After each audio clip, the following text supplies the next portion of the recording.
Catherine, the child. Good evening. There's an echo now. There's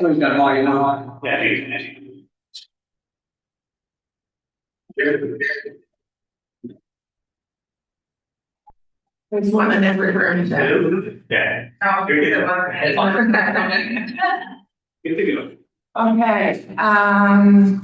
all right, good evening. I'd like to call to order the meeting of the Nauset Regional School Committee. It is Wednesday, January 15th at 6:05. We are in the Nauset room at the Nauset Middle School. As required by the open meeting law, we are informing you that the district will be videotaping this public meeting. In addition, if anyone else intends to either video or audio tape this meeting, they are required to inform and share. I don't believe there are any agenda changes. No. Okay. So we will proceed. We do have an agenda. 8 of us are here. Carrie is online and Catherine is coming after her collaborating. So. So at this time, we'll move to public comment. Members of the public may address the committee on the topics not on the meeting's agenda. Are there any members of the public that would like to address the committee? Raise your little, is it still yellow, Sharon? No? Nobody out there, Jim? Yeah. All right, so we'll move on to the consent agenda. Approved gifts, grants, and fundraising. Okay, we have the middle school was active again. We have 1, 2, 3, 4, 5 grants to approve. 2 from 4 from Cape Cod 5. Certainly want to acknowledge Cape Cod 5's generosity. 1 going to the We Too project, 1 to the greenhouse, 1 for the storm closet. Peter about that. And 1 for the French classes. And also 1 from the Nauset Garden Club for the garden around the We Too. All totaling just under $3,000. So I'd like to thank Cape Cod 5 and Nauset Garden Club. Any questions, discussions? We also have a fundraising event in here. For the middle school drama tickets, yes. They're putting on Beetlejuice. Any questions on that? Then I would entertain a motion. So okay, it's been moved to move this consent agenda and seconded. Any no more discussion? Then Carrie's online, so we're gonna take a vote. Carrie, we're gonna start with you. Yes. Chris? Yes. Katie? Yes. Tom? Yes. I vote yes. Maura? Yes. Sarah? Yes. Rich? Okay. Passed. Okay. Great. Next, Maisie. Are you there? There she is. You can show your face. Hi. Good. Okay. Good evening. How are you? Good. How are you guys? I think we're all pretty good, right? Happy New Year. Yes. Thank you. You too. So for this month, I'm starting with a sports update. The girls B team for basketball has won 3 games, and the A team has still yet to make a win. But there's still a whole season left. The eighth graders are allowed to play on the high school team, so we lost a few of the 8th graders for this year, but that leaves a lot of extra room for 6th graders, so that's really exciting for them. The boys A team has won 2 games so far, and the B team has 1 win as well. All of the teams are playing Mashpee tonight, and I believe last time I checked, the A team for the boys was tied, each with 38 points. Tonight there was a pack the gym for the boys teams to celebrate getting ready for the basketball team. So after school there was a trivia competition that everyone from the school could come to. And then at 4 we all went into the gym to get really excited for the boys playing for the basketball team. The National Junior Honor Society was there selling baked goods and treats to raise money for their DC conference. And also the middle school, we offer intramurals for if you're not part of a basketball team, or even if you are, Monday through Fridays. Last week, the sixth graders put on their winter concert, which went really, really well for orchestra and for band and chorus. We also had a trivia competition between the houses that the kids were split up to in the beginning of the year. So the winner of the trivia competition was House Tornado. Second place also went to House Tornado, and then third was House Blizzard. Tsunami is in the lead right now with 104,635 points, so that's really exciting. And then, as you guys know, the Drama Society is also preparing for their opening night of Beetlejuice Jr. on January 30th. Wow, thanks. Thanks. Maisie, are you gonna go into reporting or journalism or something?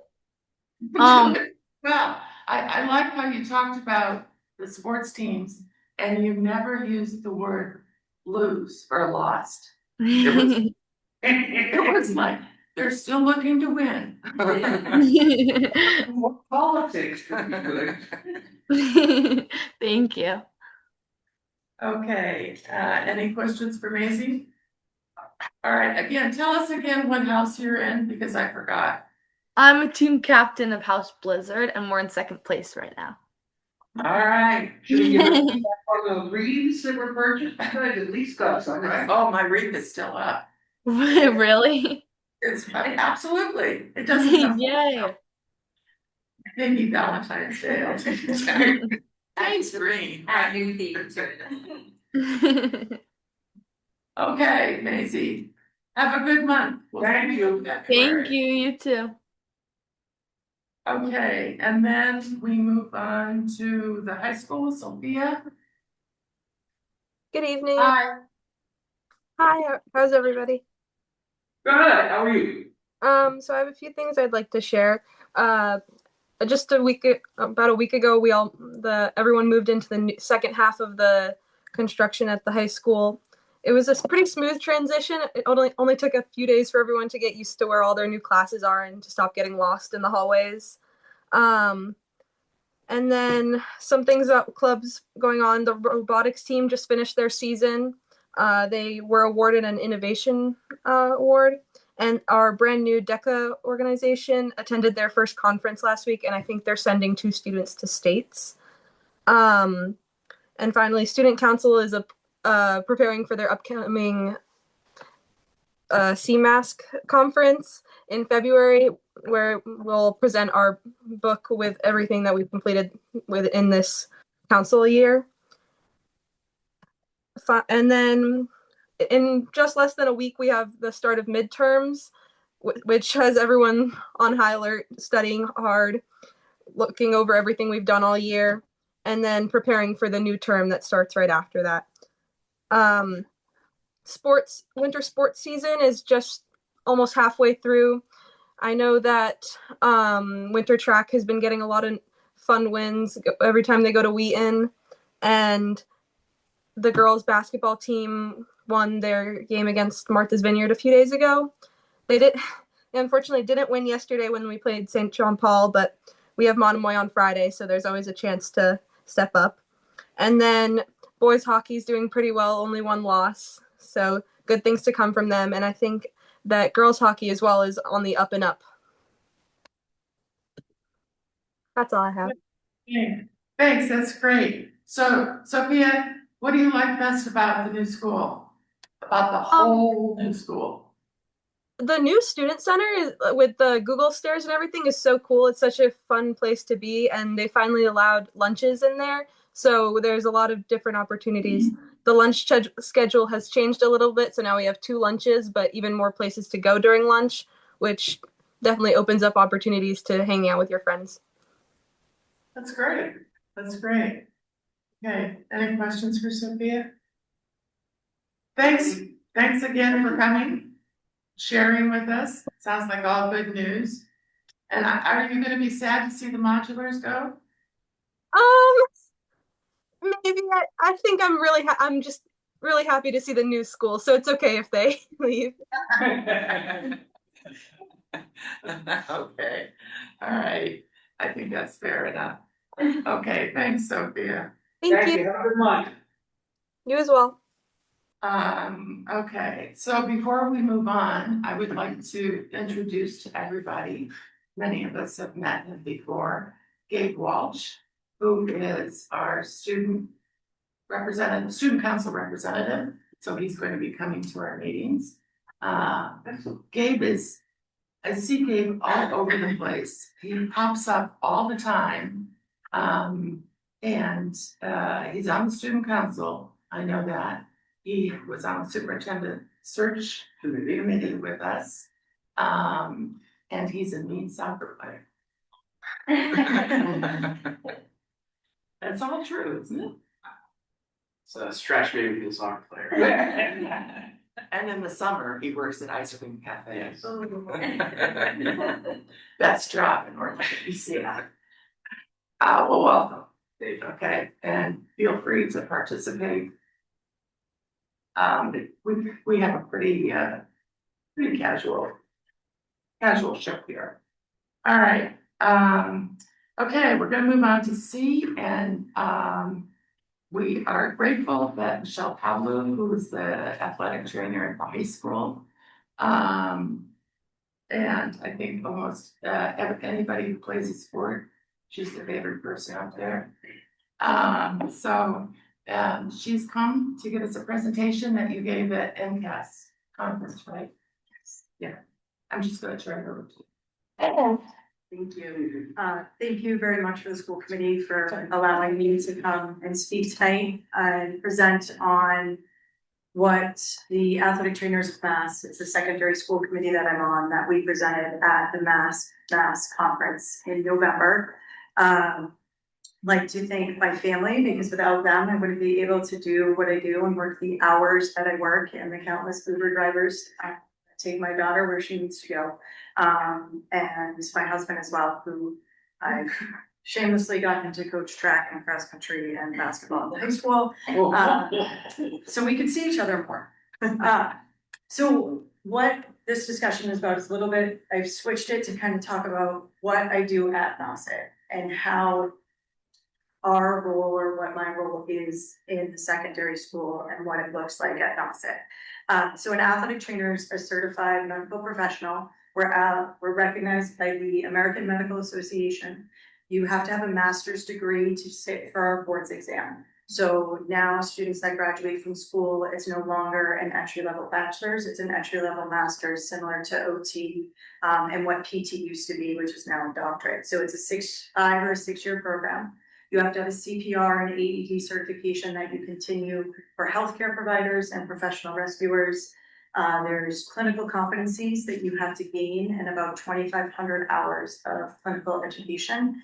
And then every 2 years, I have to maintain 50 CEUs, continuing education credits. So this past weekend, you guys are catching me after a conference this weekend. It's Eastern Athletic Trainers Association, where the secondary school committee I'm on won athletic trainers of the year for. So it's a pretty neat weekend. And we're trained in prevention of injuries and illnesses, emergency management, clinical assessment, rehab, and healthcare administration, which is everybody's favorite. So injury prevention, wellness promotion at Nauset, I'm helping our nurses and then sometimes that first line of communication for physical review, identifying pre-existing conditions, disorders that worsen with athletics. Concussion education, it's a required law for the state of Massachusetts. I've now entered our freshman health classes, so instead of watching the hour-long MIA video or CBC video, they get an in-person lecture and learn by doing. They learn how we do a concussion evaluation, what goes into it, and what they need to do, what their role is if they were to sustain a concussion. CPR education, not just for our coaching staff. It is state law that our coaches all have CPR training and AED training. I've also done it with our student interns.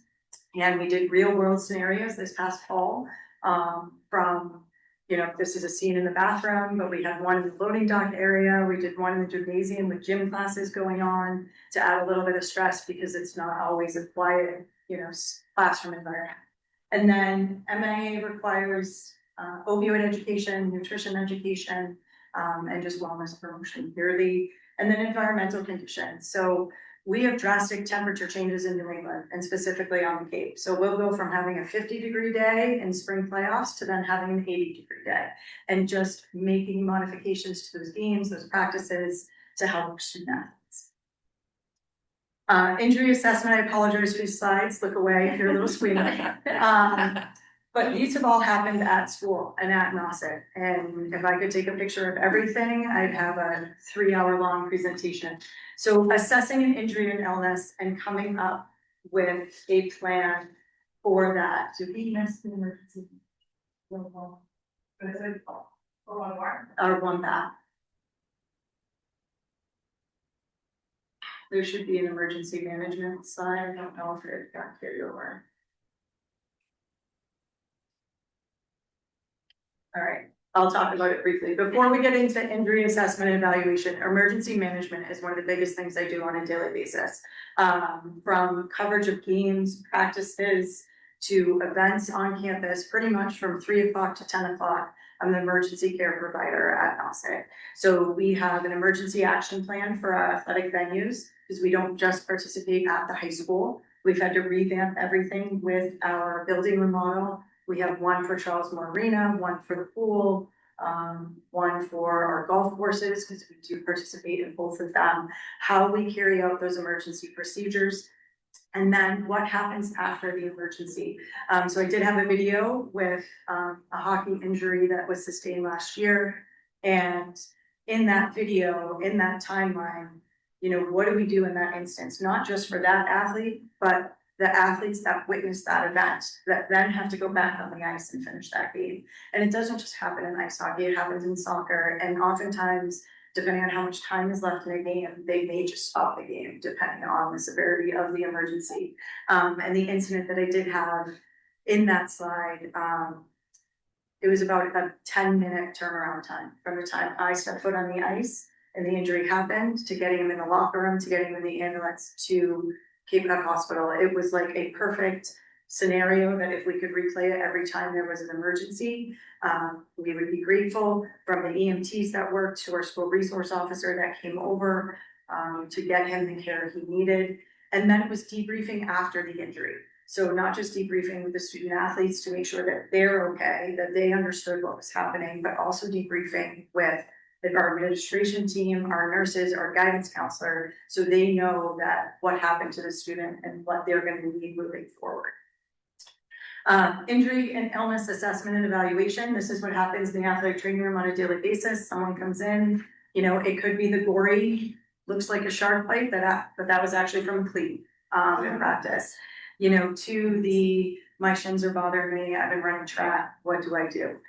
We develop a plan of care, whether we're going to treat it in the athletic training room or whether I'm going to send them out for physician services or physical therapy, and then, or even in the mental health aspect, sending them to our adjustment counselors or our guidance counselors, what's going to be the proper care for the student.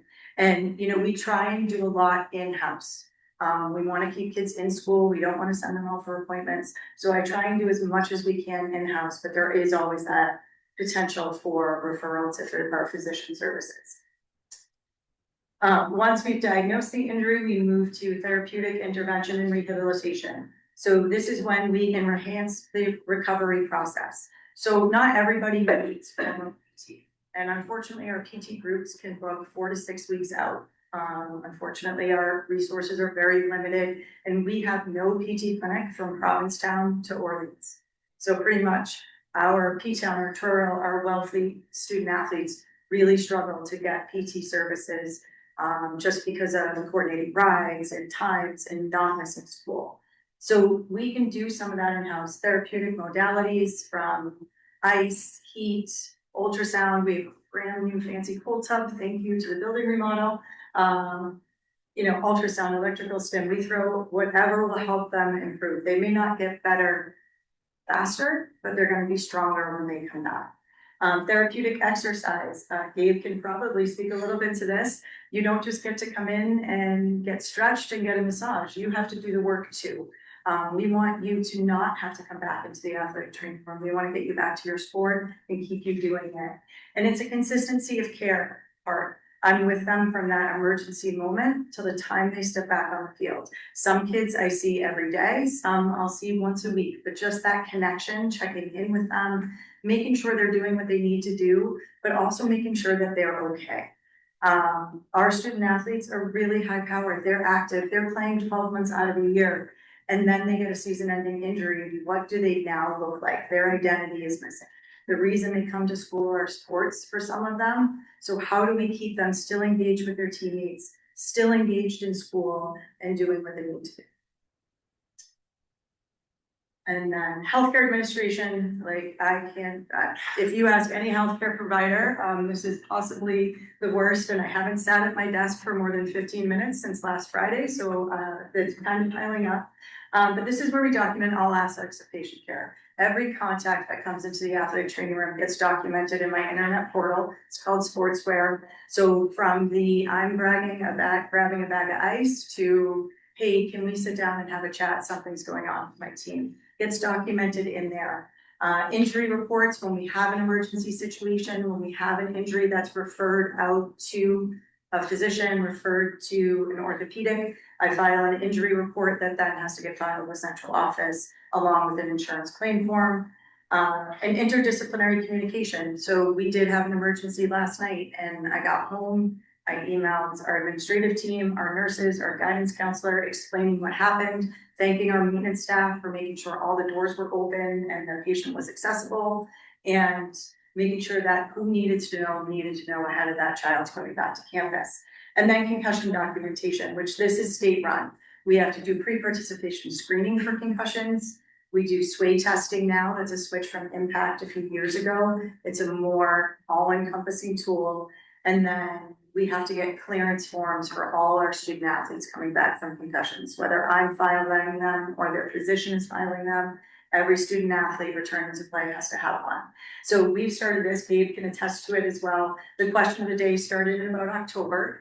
This helps me track who's coming in, and actually some kids now just come in to answer the question of the day. Today it was fruits and veggies, and it started conversation. I learned that another student athlete celebrates the Feast of the Seven Fishes, which is something my family does on Christmas Eve. So they're off their phones, they're talking to each other, communicating. Someone put Brussels sprouts today, so there was a big discussion about how awful they are. So just keeping them talking, and I can look back and say, okay, I saw this person for this person for this, without actually saying what they're getting treatment for. Comprehensive healthcare, yes, that's an ELF. We made sure she was not touched with gloves, so the magic is not missing. There's a puzzle in the office, so when kids are waiting for treatment or they're, at lunch and they just need a minute, this student athlete happened to stay till 4 o'clock on a Friday afternoon to finish a puzzle. I'm like, when you don't have practice, you can go home. But for many students, and especially many students in our district, myself and our school nurse, we may be the only healthcare professional they can see. Outside of that physical, they get a care well. We may be the only healthcare professional they see. It's early recognition, treatment, and return to play. So we want them playing the sports they love. We want them participating in physical education class. We want them back, and by early recognition of it and getting them the right treatment they need in a timely manner, that can happen. And less days of school missed for medical appointments. Unfortunately, sometimes you can't get out of missing school. A lot of our student athletes are seen at Children's Hospital. That's a full day visit, a full day out of school. But there's some that don't need Children's Hospital. They don't need that physician referral. So we try and keep them in-house, save our parents some money. I laugh and joke, it's free healthcare, guys. You have to listen. And this way, we're also, just having that connection, someone that they can come to. And there's no stigma about entering the athletic training room. There sometimes could be stigma about going to guidance, going to the nurse's office, and even going to see the adjustment counselor. They may end up in those places, but that initial check-in with me, there really isn't that stigma that was there 22 years ago. And then goals for the future. So I said we had a really big weekend. The student in the bottom right is a former Nauset grad. She's finishing up her master's degree in athletic training this spring. She works at Cape League with me, and she won the District 1 National Athletic Trainers Association scholarship. She is the third student of mine who has won this scholarship. So it's really cool, and to be able to be with her alongside of her was awesome. So a couple of my goals for the future, I want to continue that work with athletic trainers of Massachusetts, that connection with our school committees from across the state, our superintendents, and even DESE. I know be careful what you wish for, but that's kind of communication so they know the role that athletic trainers play in the school system, because we're one of the only healthcare providers licenses that's not recognized by DESE. Another goal is prevention and care classes, emergency management classes. I was just saying on the call last night, the 4 first responders were all Nauset grads. 3 of them took the class that I used to teach at school pre-pandemic, and one of them graduated in 1989 and couldn't figure out where he was on campus, but all of them had come through our district. So potentially having emergency management classes, prevention and care classes, getting CPR and first aid back in our curriculum. And then finally, really cool and trying to keep more healthcare on campus is diagnostic ultrasound. It sounds really scary, but musculoskeletal ultrasound allows us to look at things without an X-ray, without an MRI. Those machines and exams can cost upwards from $2,000 to $3,000 for a patient. Deductibles are crazy, so the more that we can diagnose on campus, the better off we'll be in the long run, and the faster we can get kids. And then, any questions? Wow. I'm in awe. This is great. Okay, any questions? Rick? I don't want to take anything away from your work with athletes, because that's incredibly important. However, your work is not necessarily limited to athletes, is that correct? No, so because I'm employed by the district, any student at Nauset can come and see. And They do, right? And they do, yeah. And even, a kid, we had a kid probably right before the pandemic. He was one of our high flyer academic students, was on student council, was in music, and had come to me, goes, I never took a PE class. What did I miss? And I said, okay, well, a lot, but it's about being physically active. So this was right before senior year. And he said, well, if I were going to play a sport, what would you suggest? So our cross country and track coach, Maureen Nobley, is the most welcoming person on the planet. And I said to him, you know what? Talk to Coach Moira. Let's see what we can get you involved in. He ran cross country. The first week, he probably walked 2/3 of the race. By the end of the year, he was running a full race. He was participating in all practices. And I even saw him in the pandemic out running on the bike path. So, that connection with kids that aren't student athletes. We've had trauma concussions. We've had incidents come up with music. Any student athlete is welcome in the athletic training. And just to add, I don't know if you know the number, Michelle, I don't know if you said it, but there's a large proportion of students who are athletes for at Yes. least one season. And Yeah. maybe you shared it at the MASC conference, I don't remember, Yes. but I know I've seen that. And Yeah, so we last year, so I think Nauset, we had 720 to 750 in the school. Last year, we had 460 athletes individually, so just counted once, 460 of our students were athletes. Whether it's our non-traditional sports, from sailing to golf to tennis, to your traditional ice hockey, basketball, swimming, football. And then per season, the size of the school doesn't necessarily indicate the size of the athletic program. So we usually, this winter, we are a little bit smaller. But for the most part, we usually run between 275 and 325 a season for student athletes. And then on a daily basis, usually about 10% through the athletic treatment room. So right now I'm treating about 15 to 20 per day. And then in the fall and the spring, it can be 30 to 40. Keeps you busy. And usually, what's that, and that 1 hour after school? Yeah, and we now have a line out the hallway because we have hallways now. That's a change. Not used to that. Anything else? Chris? So, let's see first, I hope your new training office is improving. Oh my gosh, it's awesome. It's, So it's cozy, I will say it's cozy, but that's because the state only allows a certain square footage for athletic training.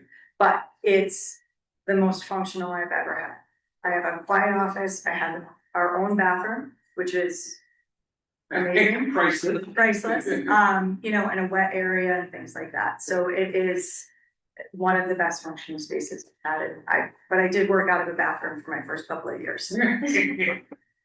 And MIAA has opioid instruction, I just want. Yeah, so about 10 years ago, after they put through the concussion protocols in 2010, and around 2015, 2016, when opioids were the leading cause of death in Massachusetts, they switched to add opioid education. So every student athlete, because they were finding a correlation between athletic injuries and surgeries and opioid, not necessarily addiction, but chemical dependency at a young age, because that can happen in 3 to 4 days. So it was this big shift to educate families and parents. So when we do have kids that are having surgery, if I can catch them before the surgery, sometimes it's emergent, sometimes it's not.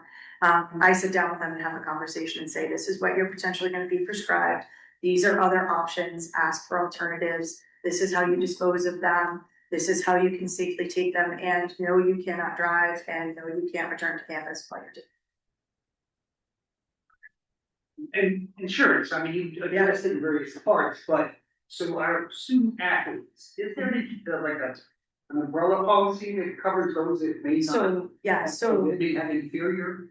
yeah, so insurance? school has an insurance policy. And what happens when a student athlete is referred out for physician services, myself or the nurse file a claim form for that student if it's an injury that was sustained on campus. It's through Bob McCluskey, it's the insurance carrier we've had for years. I maybe filed one form in my first 15 years, and now I file probably 50 a year. So it's a process for parents to get reimbursed, but essentially we open up the claim. The school has an insurance card, so a student athlete who is injured, they could take that insurance card to the provider. Some take it, some don't, and you have to go through a whole process to get reimbursed. So I walk parents through that if they need to. And then there is a secondary policy that parents can buy. It's that $50 policy that may cover you for things that happen outside too. Yeah. And you addressed mental health, I just thought it was quite interesting that, the kind of being an athlete who gets an injury, can't perform, and then it really is a mental health issue if their identity is based in their sports presence. So I thought that was interesting, and so this young lady won the scholarship, where's she going to school? She's at Springfield College. Springfield. Yeah, and she just did a clinical immersion at Kobe College with a networking connection she made through the Cape Loop this summer. So, yeah, it's pretty awesome. She's great. It was awesome to share that with her this weekend. Good. And one other point, there had been some talk at one point in time of there being a trainer in the middle school or an assistant trainer. Is that ever evolved? Pretty much it makes it to probably the last round of budget cuts. So we've talked about having a split position, a dual position where someone helps at the middle school and then, covers events at the middle school, but then helps me at the high school when there's not events at the middle school. We've talked about a health aide in the nurse's office, but depending on certifications, that may not work. And then assistance for me after school. So there's always been talk, there's been discussions, especially post-pandemic. There was in the budgets, but then never made it past that final cut. So. I mean, the one part of that just, you know, having a nurse that has extra credentials or whatever, they could fill in maybe one avenue or step Yeah. to take. And that's the hard part. So for athletic training, with the required coverage by the MIA. So unfortunately, nurses aren't approved coverage. So for ice hockey, football, all levels of football, all levels of ice hockey, all levels of wrestling require an athletic trainer or a physician or an EMT site on site for coverage. So I have to be at every football game. And if I can't be, we have to scramble to hire EMTs. Varsity I have to travel with, it's required for one professional per sideline for football. And then, for ice hockey, it's just varsity, but we hire EMTs for all levels because things happen in JV ice hockey. And this way, if we have EMTs at the rink all the time and we have an event on campus, like basketball or wrestling, we're not scrambling to find coverage. And unfortunately, nurses and RNs aren't cleared to, or aren't a state approved provider to clear from a concussion. So it's only a physician, an athletic trainer, a nurse practitioner, or a physician assistant. RNs or BSNs are not. Right. Yeah. Thank you. Carrie. Oh, I'm sorry, Carrie. You're muted, Carrie. Thanks. But you, Really, two quick comment questions. One, Michelle, this was an amazing presentation. Thank you so much. And thank you for whoever was arranging to have you come to speak. I think it's really opened our eyes to the detail of how in depth our athletic program is, that it's just beyond, it goes well beyond just what you see on the fields. So thank you. Two questions. One is in the one of the slides that you had it looked like there was some activities with either Special Olympics or Best Buddies. So it's exciting. Or are you involved in those programs as well? Yes, so we have two unified sports on campus. We have unified basketball in the fall, unified track in the spring. That's actually one of my friends at her high school, but I had to keep it on there because it is one of my favorite things that we do as an athletic program. If you talk about overcoming adversity, bringing our school community together, unified track is so cool. I've run alongside one of our student athletes to get them to finish a race. They're cheering each other on. It is such, for not only our students in our adaptive and our life skills program, but our peer students that are working with them. So, and I thankfully have shared a space. Life skills was next to me. I actually kind of missed them. They were next to me for the last year during the building project. So I got to, work with Kristen Cairo on some stuff, and I'll now kind of be sharing a little bit of space with our PTs on campus once they start coming a little bit more frequently.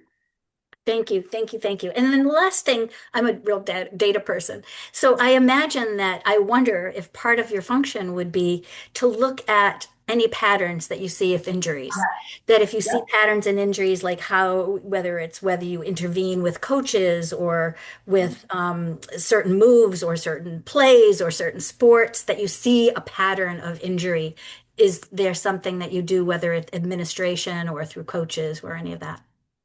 So that's something, if I see a pattern in something, usually the first aspect, our athletic director and I, discuss the situation, or I'll go to a coach or reach out to a coach.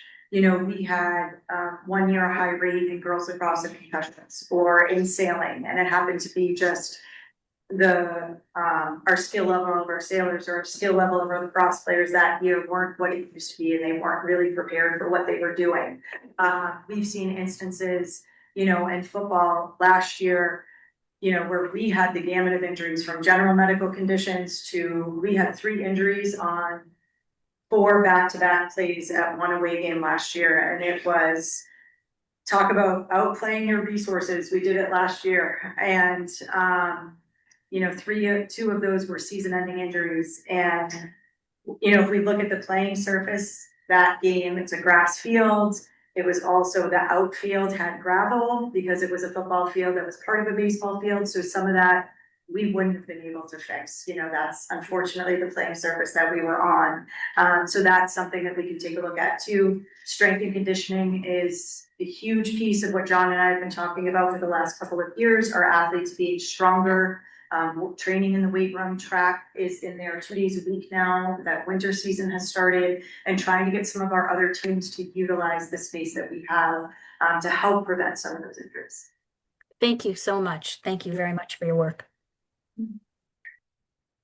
Great. Anything else? Just one question. You mentioned one of your goals for the future was to get an ultrasound machine, or we have one? So we don't have them. They're expensive.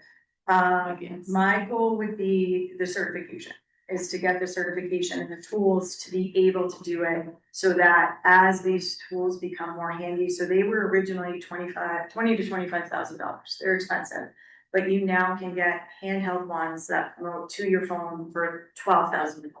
So, you know, they may not be as good as some of these other machines, but I think down the road, I attended a session this past weekend, attended a session at our national conference in June, and just what a skill it would be and what an advantage it would be for our families. And it would be more on the musculoskeletal side. The kids say when we do treatment and rehab, I use an ultrasound machine for different treatment and rehab. They're like, I'm not pregnant. You know, this doesn't, you can't see screen. It's not a screen, it's treatment, it's therapeutic. But this would be like where you can actually see images and look at the shoulder, look at the rotator cuff. Stress fractures would be the big one. Stress fractures usually take about 4 months to get diagnosed because it's process of exclusion. You can't see them on x-rays. It usually takes an MRI. You can't get an MRI ordered until 6 weeks of physical therapy. So they take so much longer. Whereas if you have this tool, you're potentially diagnosing that within 48 hours. Depending on where it is, you know, obviously certain joints are easier to visualize. So you get the certification this year, we should expect this in the budget next year. Yeah, no, it's gonna probably take a little bit longer than that, because I gotta do some clinical hours and find a physician that would be willing to take me on, and, yeah. Well, if you need a recommendation, we'll all be more than willing to recommend you to anything. Anyway, this has been great. We've been looking forward to this. Thank you so much. And as I said, to her before, we started the meeting, I know that the parents feel so much more confident and so much more, calm, because they know you're there. It makes a huge difference. Makes a huge difference. And There's no doubt. and you know, that you're the bad guy that says, no, you don't play. And I will tell parents, Parents. I tell the parents all the time, I am happy to be the bad guy. Yeah. Give me a call, send me an email. I'm happy to be the one that says no, because I don't have to live with that. Until my nephews and my daughter comes up in 4 years, I'm like, big trouble. All right, good. Can I just say a couple of things? Thank you, Michelle. Michelle served, represented us well at the MASC joint conference that I had the pleasure to watch her present. And it was pretty clear based upon the audience reaction, a bit of a wow factor in terms of, wait, you have a full-time person in this role. I don't know, maybe you do, if there's a statistic even out there about how many districts across the Commonwealth, 350 districts even have a full-time person.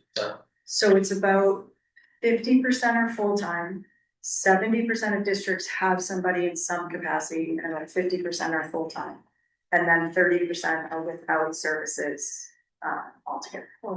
So a testament to obviously the commitment to well-being of our students and the relationships that are formed, and goes beyond athletics as well. Yes. Too. So in my short time here, I know I've heard nothing but great accolades and belief in the great work that you do and the partnerships you have with our kids. So it seems like we're pretty darn lucky. Yeah. Thank you. And I say it all the time, our families, you know, I'm truly lucky to do what I do. And our families respect my decisions, or respect what athletic training is and what the role I play with our student athletes. I've had tremendous support from all of our admin teams. I've worked for 4 principals and 4 superintendents, and the support from our admin teams have been tremendous. So without that, you know, it can be difficult to do what I do. So thank you to our families and to our admin teams. Great. Thank you very much. Yes, thank you. Yeah. scoot out and head to some hockey. All right, wow. Awesome stuff. This was some great stuff. All right, so, moving on to D, we're going on to the program of studies, second read. Who's, Glenn, who's, Yeah, I'll shoot up and, turn over to Pat, who is, as you can see on virtually. So just a friendly reminder, we're here tonight for the second read and your consideration to approve the program of studies for the Nauset Regional High School for the 2026-27 school year. As we've talked about before, this was understandably a bit of a newer approach here, but something we also discussed in terms of the appropriateness of having used the school committee approve it. Principal Clark and Assistant Superintendent Saldana and I received a consolidation of questions, which is really helpful to members of the committee, so thank you for that. We'll try and do our best here to walk through them. I think the intention, there's some of these are pointing out more editing and formatting facets of the review, which is helpful, and I know will be for Pat and his team, but the more substantive things we don't have to we go can into that. walk through. So Pat, did you want to take it from here? Is that all right to jump into some of these? That would be great. I have the 4 questions that were on the document that got sent over, and maybe we start with those if those are the items that are on people's minds. First of all, thank you very much for the feedback. This is the first time we're going through kind of an engagement with the school committee around the program of studies. And can everybody hear me just fine? Low. I think it's low, but I don't know if it's low on your end or our end. Maybe I can sit a little closer or just speak up a bit. Yes. Yeah. Just continue. We're working on this. We can hear you. Okay. Thank you. I'll use my former coach's voice, be a little louder.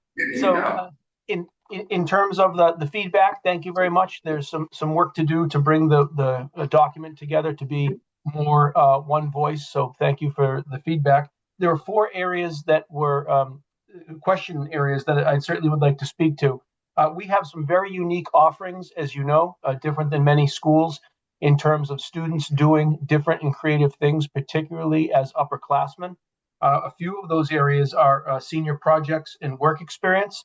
So to speak to those, we have 17 students in a senior project this year. And looking at some of the examples that are most widespread, we have students who are working at our fire departments or in our elementary schools. They do they do a practical experience, and then over the course of the year, they get ready for an exhibition that happens in the spring. So in May, we have an evening where all the seniors who were involved in senior project show off their talents and the skills that they've gained in the form of an exhibition, kind of a Ted Sizer-esque Brown University kind of format. We've grown that program, grown that opportunity over the course of the years. Last few years, it's really been exciting to see the students come, bring a fire chief, and talk about what they've learned. Elementary schools, area offices, etc., have housed, have welcomed our students for learning there. We also do have work experience where students are working in a paid job, and that is might be the job that they do in the summer. They're getting introduced, generally speaking, to small business. This is very important for our students, most importantly, students who are thinking that they're not going off to college, so we can give them a work experience and they can make that part of a credit-worthy part of their program. And we have 24 students involved in that. In terms of School Within a School, School Within a School is a project-based humanities course that is taught thematically with the English and history intertwined. We don't target a population of students, we give it as an option. So it's not as if students are selected or kind of pushed towards SWS.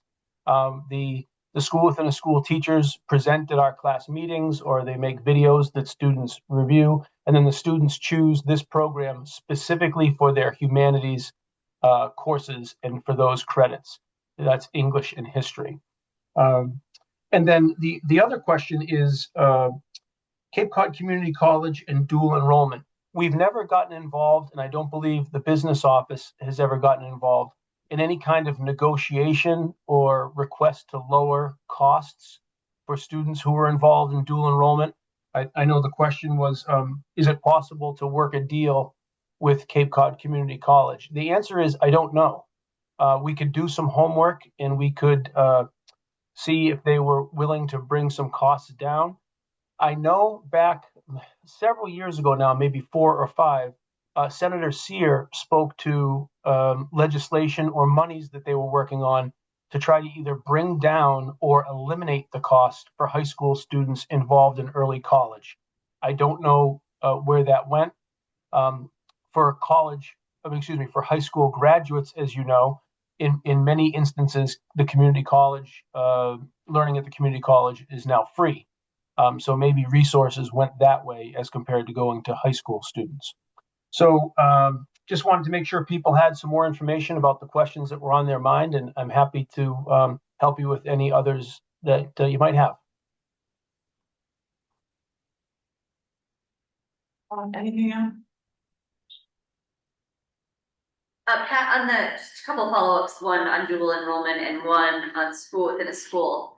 How are the high school, if they are involved, how are the high school counselors involved with the dual enrollment students, or are they just working with the dual enrollment coordinator in that capacity? How does that work? So the school counselor is the coordinator of the student schedule. So if a student is going to dual enrollment and they're going to be learning off-site for their entire school year, the school counselor's job is to see that we receive their grades and that the students stay informed and engaged in everything that we offer in their junior or senior year at the high school. So the student remains on the caseload of the school counselor, and we keep the information going to the student who is attending 4Cs to make sure they know school life is still available. So we have students who are involved in dual enrollment who are on sports teams. The president of our student council, one of the presidents of our student council, is a dual enrolled student. So I think we're doing a good job getting the communication out, but they stay tethered to their counselor all the way through to graduation, whether they're on campus or at 4Cs. And then in terms of the school within a school, was the question the counselor's role in that? No, that was with the dual enrollment. For school within a school, so kids don't have to specifically enroll in it, right? It's sort of an option for anybody or just juniors and seniors. How many staff are there? Do they teach school within a school and the regular classes? Just a better sense of like how that works. Largely, it's half and half. So for the teachers who are involved in school within a school, we don't have the demand to have all 4 of the teachers who are involved to be full-time. It is entirely open to all upperclassmen with the English and the history courses. And it tends to be students who want to have more of a project-based and kind of exploratory style of learning. So we have a Karen Novacon, who is the lead teacher in school within a school, and we've kind of rotated through some history teachers being her partner since a retirement a few years ago. So its name is a misnomer. It is not an entire school within a school, but the name SWS has hung on over the years, even though it's simply a humanities class that blends history and English with a different instructional approach. And how many students do we have taking that in any given year, taking these classes in any given year? I'd have to check. I think we have about 40 because there tends to be a cluster for junior year, around 20, and then a cluster for senior year. One of them is higher. One of them is about 25 and one is about 20. And the idea is that they come together and take both their grade 11 and grade 12 history and English. Facing history, facing ourselves has been a popular course there over the course of the years, and I think that's a big draw for students towards SWS. Thank you. Chris? Just a question, that was where the ERG program went to, is that correct? I'm sorry, Chris, can you say that again, please? The Lisa Brown's course went, the ERG program went to? Yeah, the EARN program at one time was in SWS, at another time not. Really dwindled in popularity starting about 5 years ago. And then going back about 3 years ago, we had small single-digit signups. So as an elective, that no longer ran. Gotcha. Anything else? I'm sorry. Go ahead. And we forget, looking at this list of courses that are no longer offered at the high school, are there any in there, it's part of the program of studies, second page on the program of studies in there.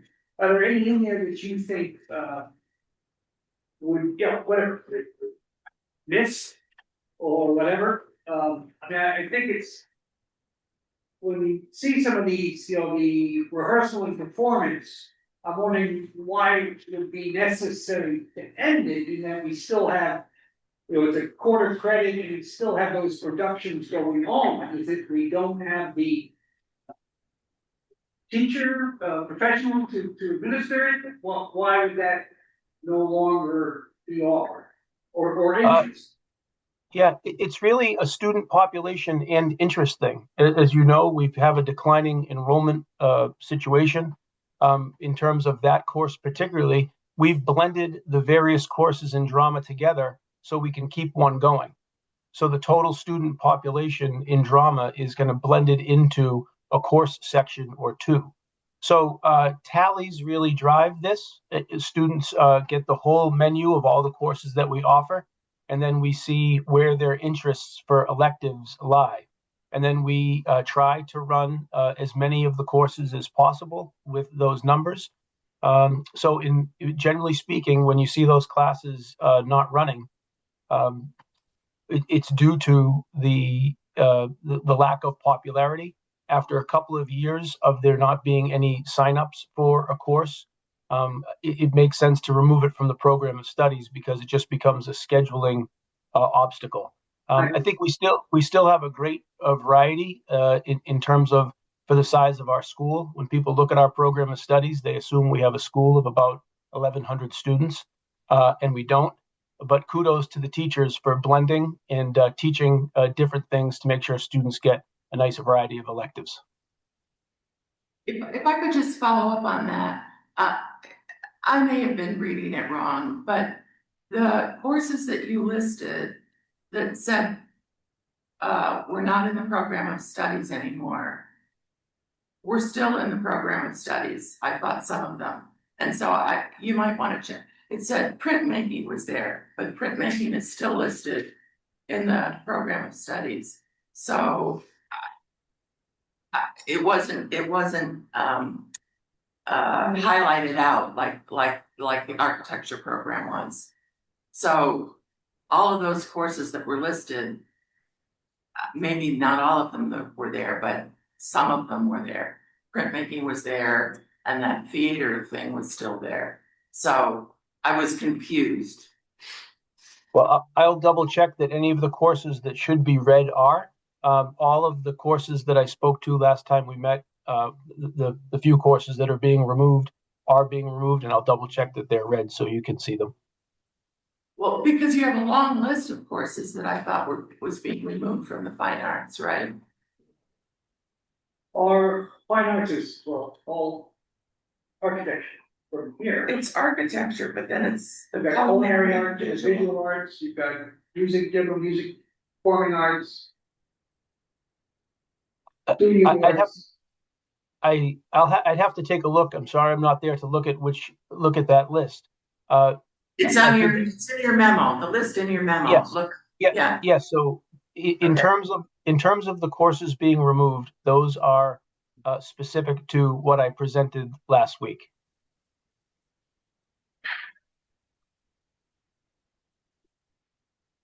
Gary?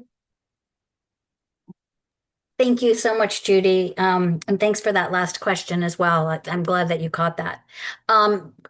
Patrick, I have to say that looking at the program of studies, yes, it is sad that some of the classes that you had put on the chopping block are, things that were important to the school in the past. But it seems like from your data, they aren't as well, weren't as well.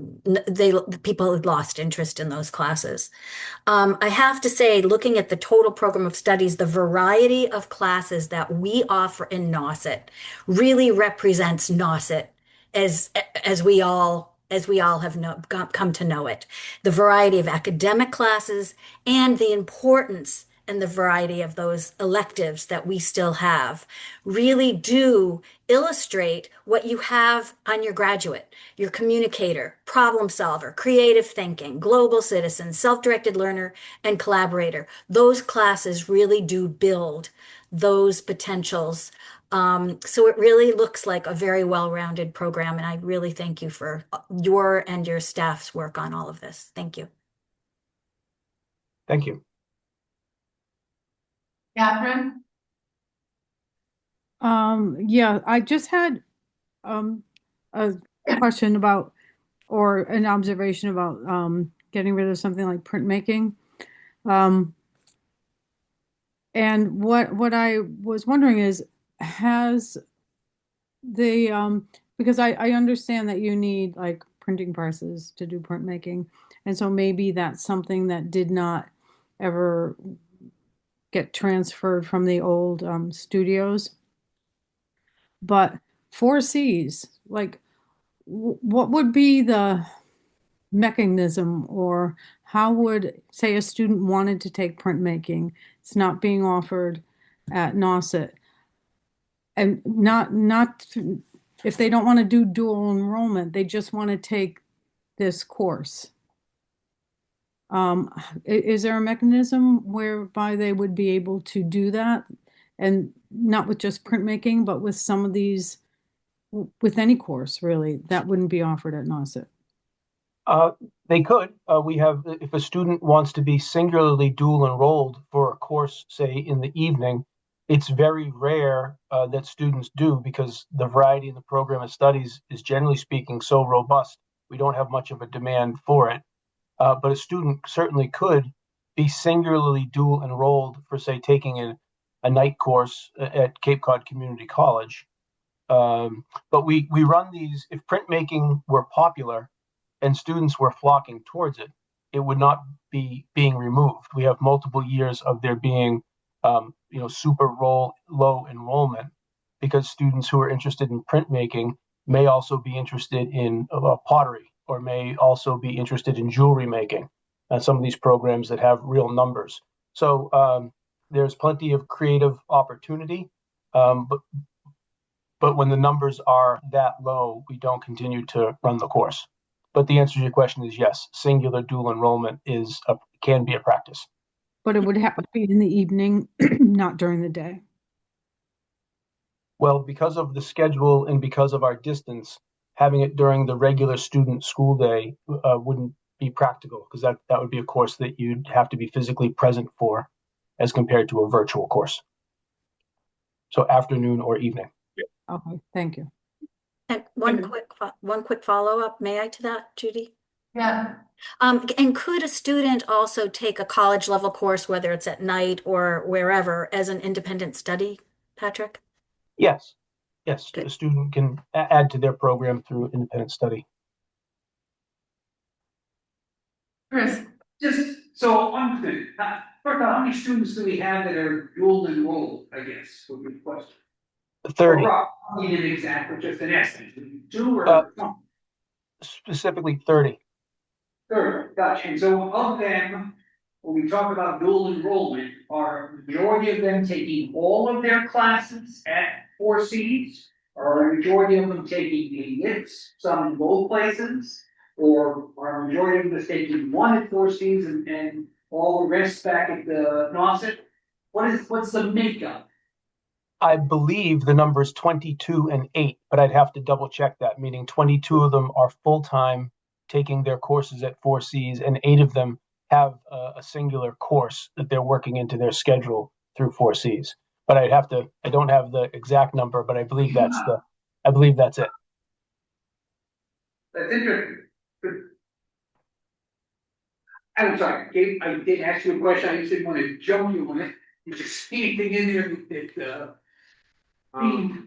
you're just your thought, you're a student, your thoughts, I guess would be the best. Personally, I don't take electives just because of my academic coursework or like load, but I'm in an independent study right now for AP statistics because I was unable to take it with my schedule because I was running in another class that only ran at the same time. And there are definitely options. Like I have friends that are taking independent studies with AP World History, which isn't something that we offer, but you can sit in on a teacher's class and work on it independently during the school day. And that's definitely something that's like important. And next year, I'm thinking about doing it myself, even like a full-time dual enrollment. And yeah, I think it's pretty important and very useful. Excellent, I didn't even think of that other option, very nice to get the feedback. I just have a quick question, sorry, on that. Do you feel that the cost of the dual enrollment detracts people from doing it? Like, is that the reason that someone might not do it because of the cost associated, or? I mean, it definitely is a factor, but when you think about it, like for me, I'm gonna do the dual enrollment and save money than spending 80,000 at college down the road. Chris, so just on that, follow up on that, Pat, for dual enrollment, then the expense for 4Cs is totally on the student and their family? Or does, so all of it is on the student and family, okay.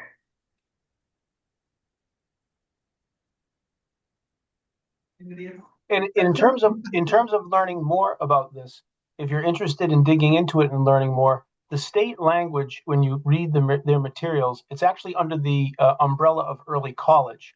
Dual enrollment is kind of the subtitle.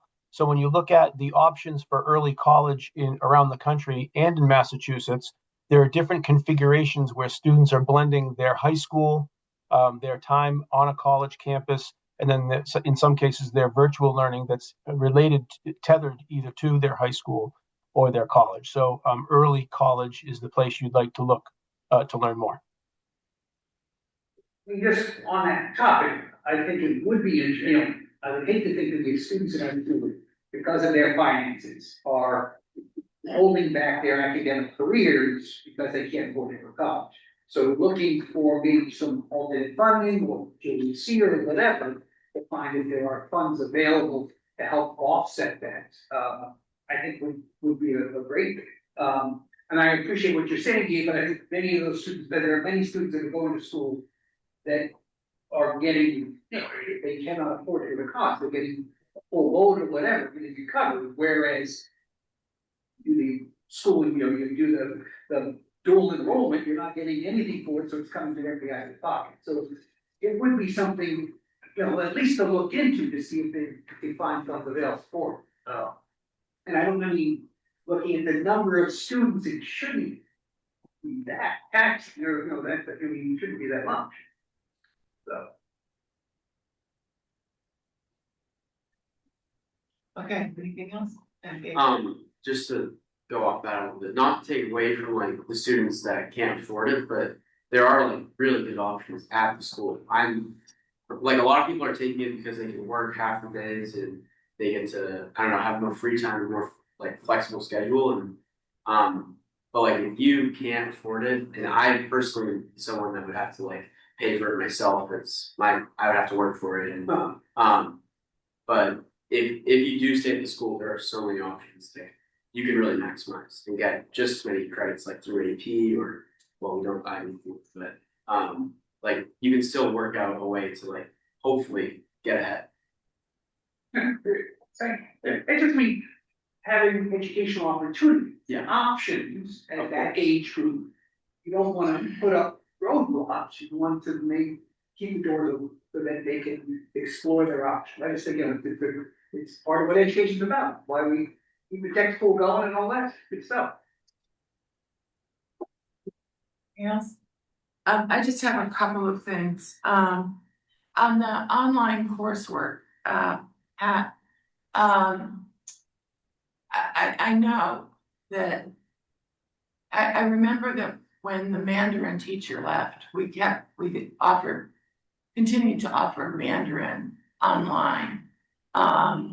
So that kids could work out their 4 years or whatever it was they wanted.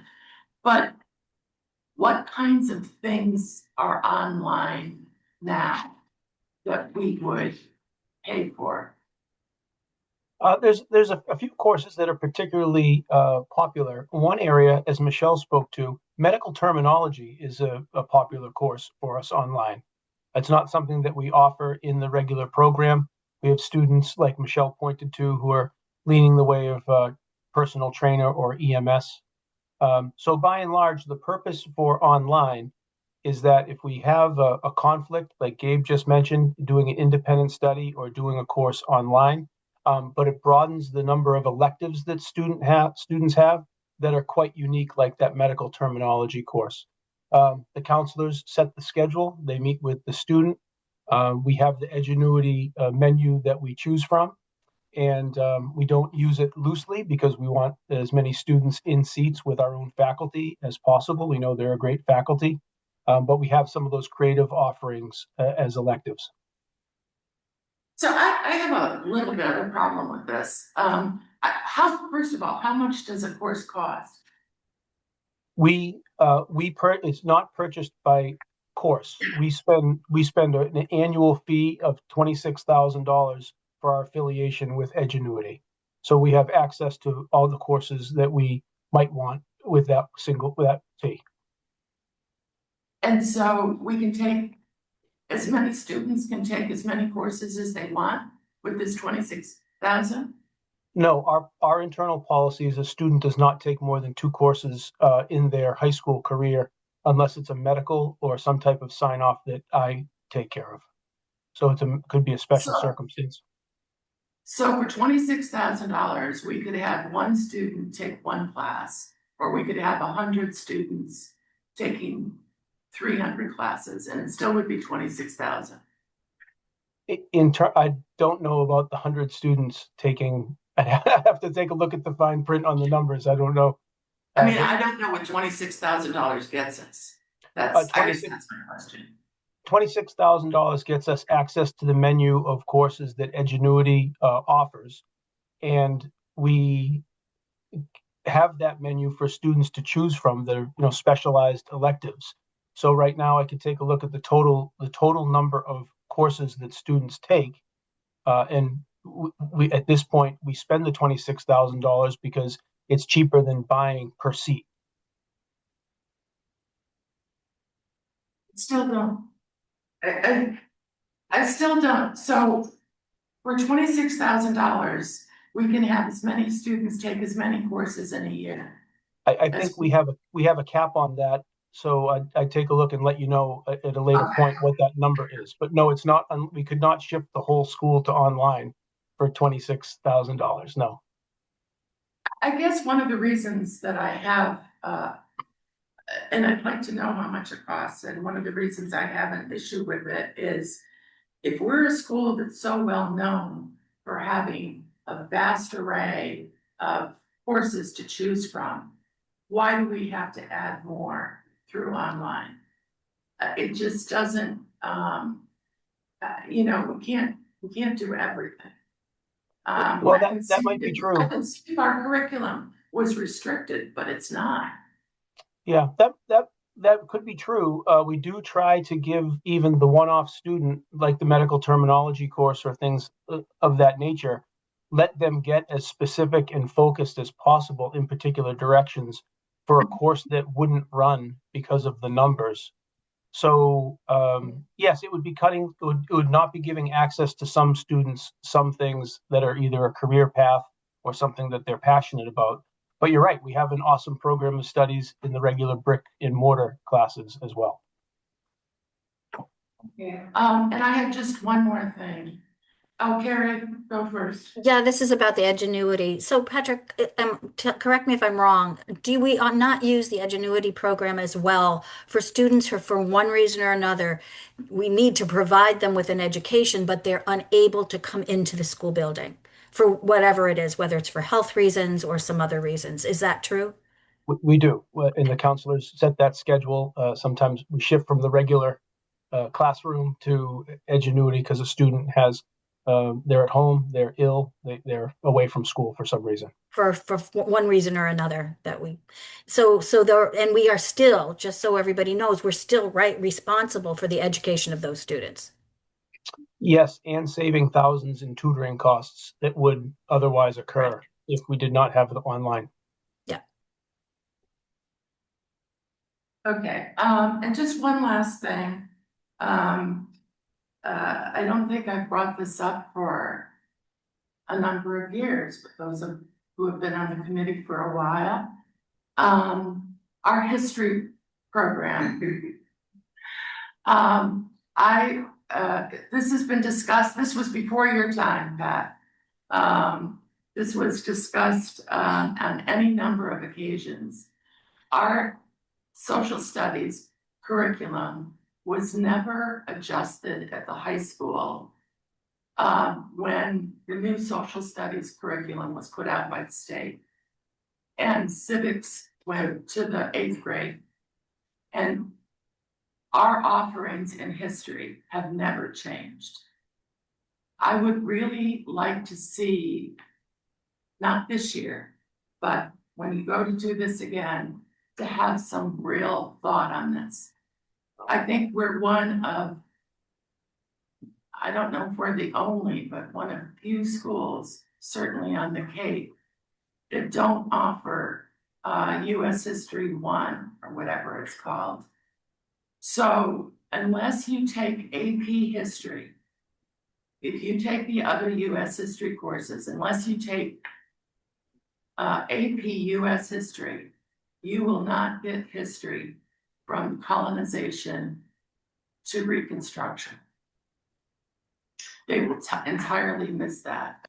And I think that's an issue that we don't even offer it. If we offer so many things and we don't offer that US history, and we're so restricted in freshman and sophomore year with world history and civics. I just really think that needs a deep look. I find it troubling that there are kids that graduate from school and have never studied the Civil War since they were in 5th grade. I just would like some thought into that.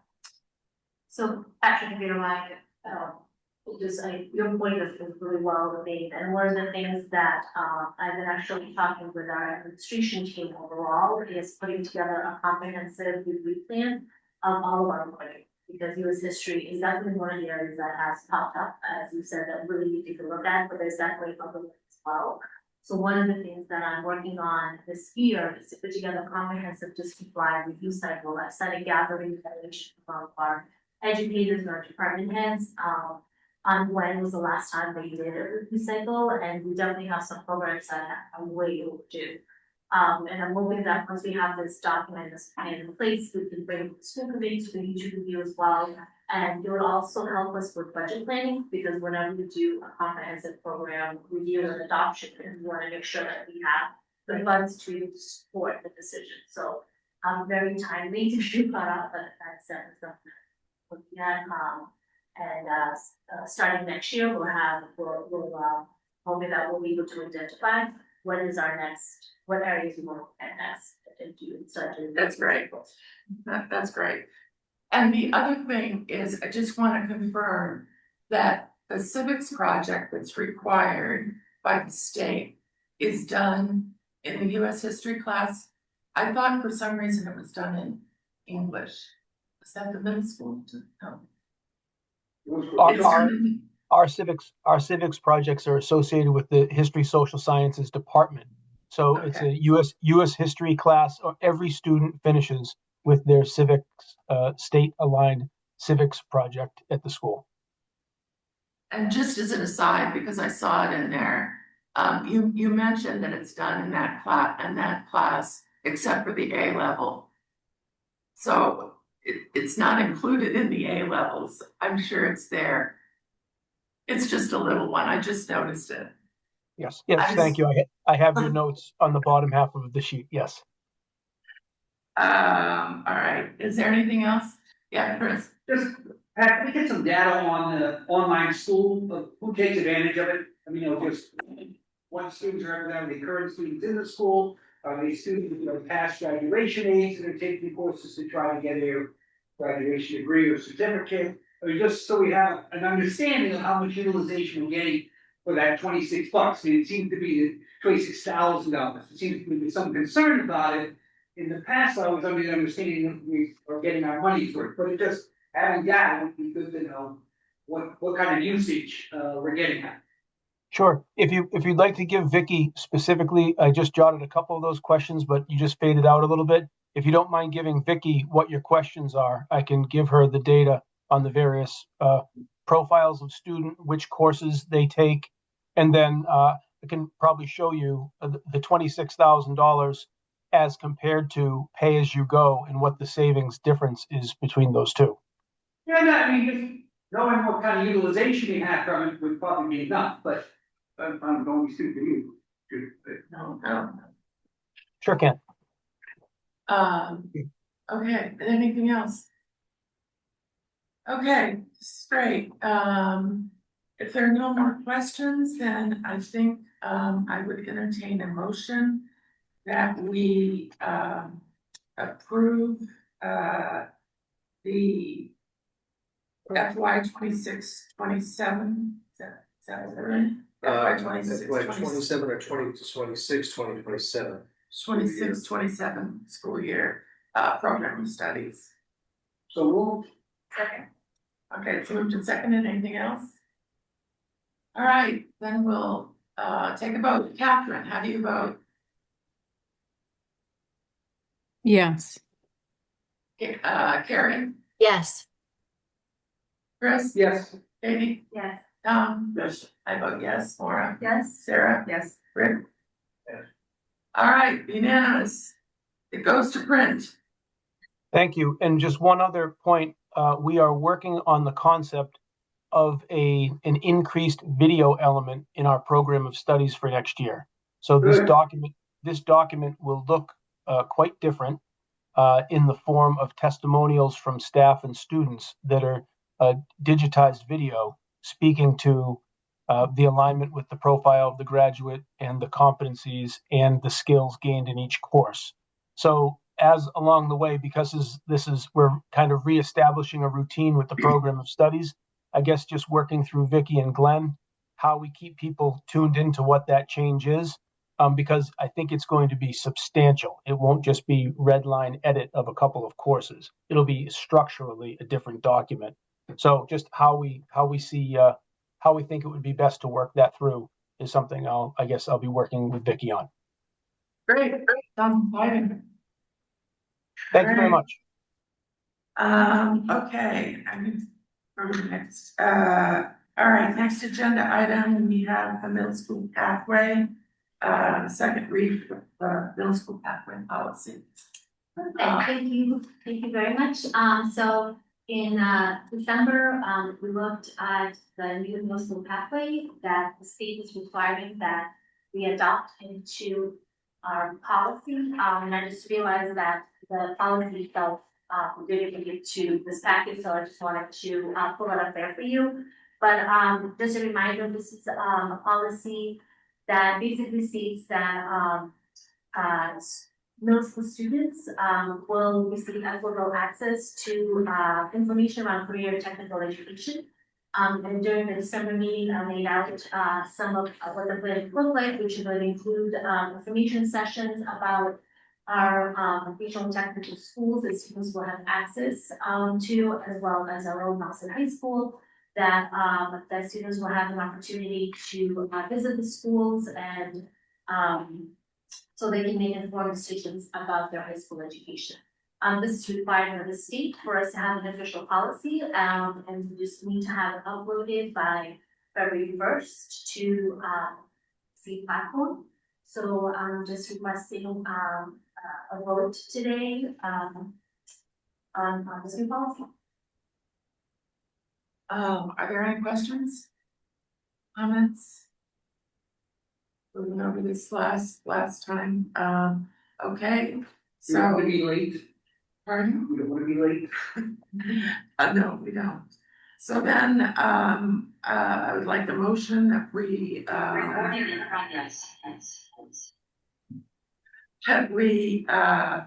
approve the middle school pathway exploration policy and program information.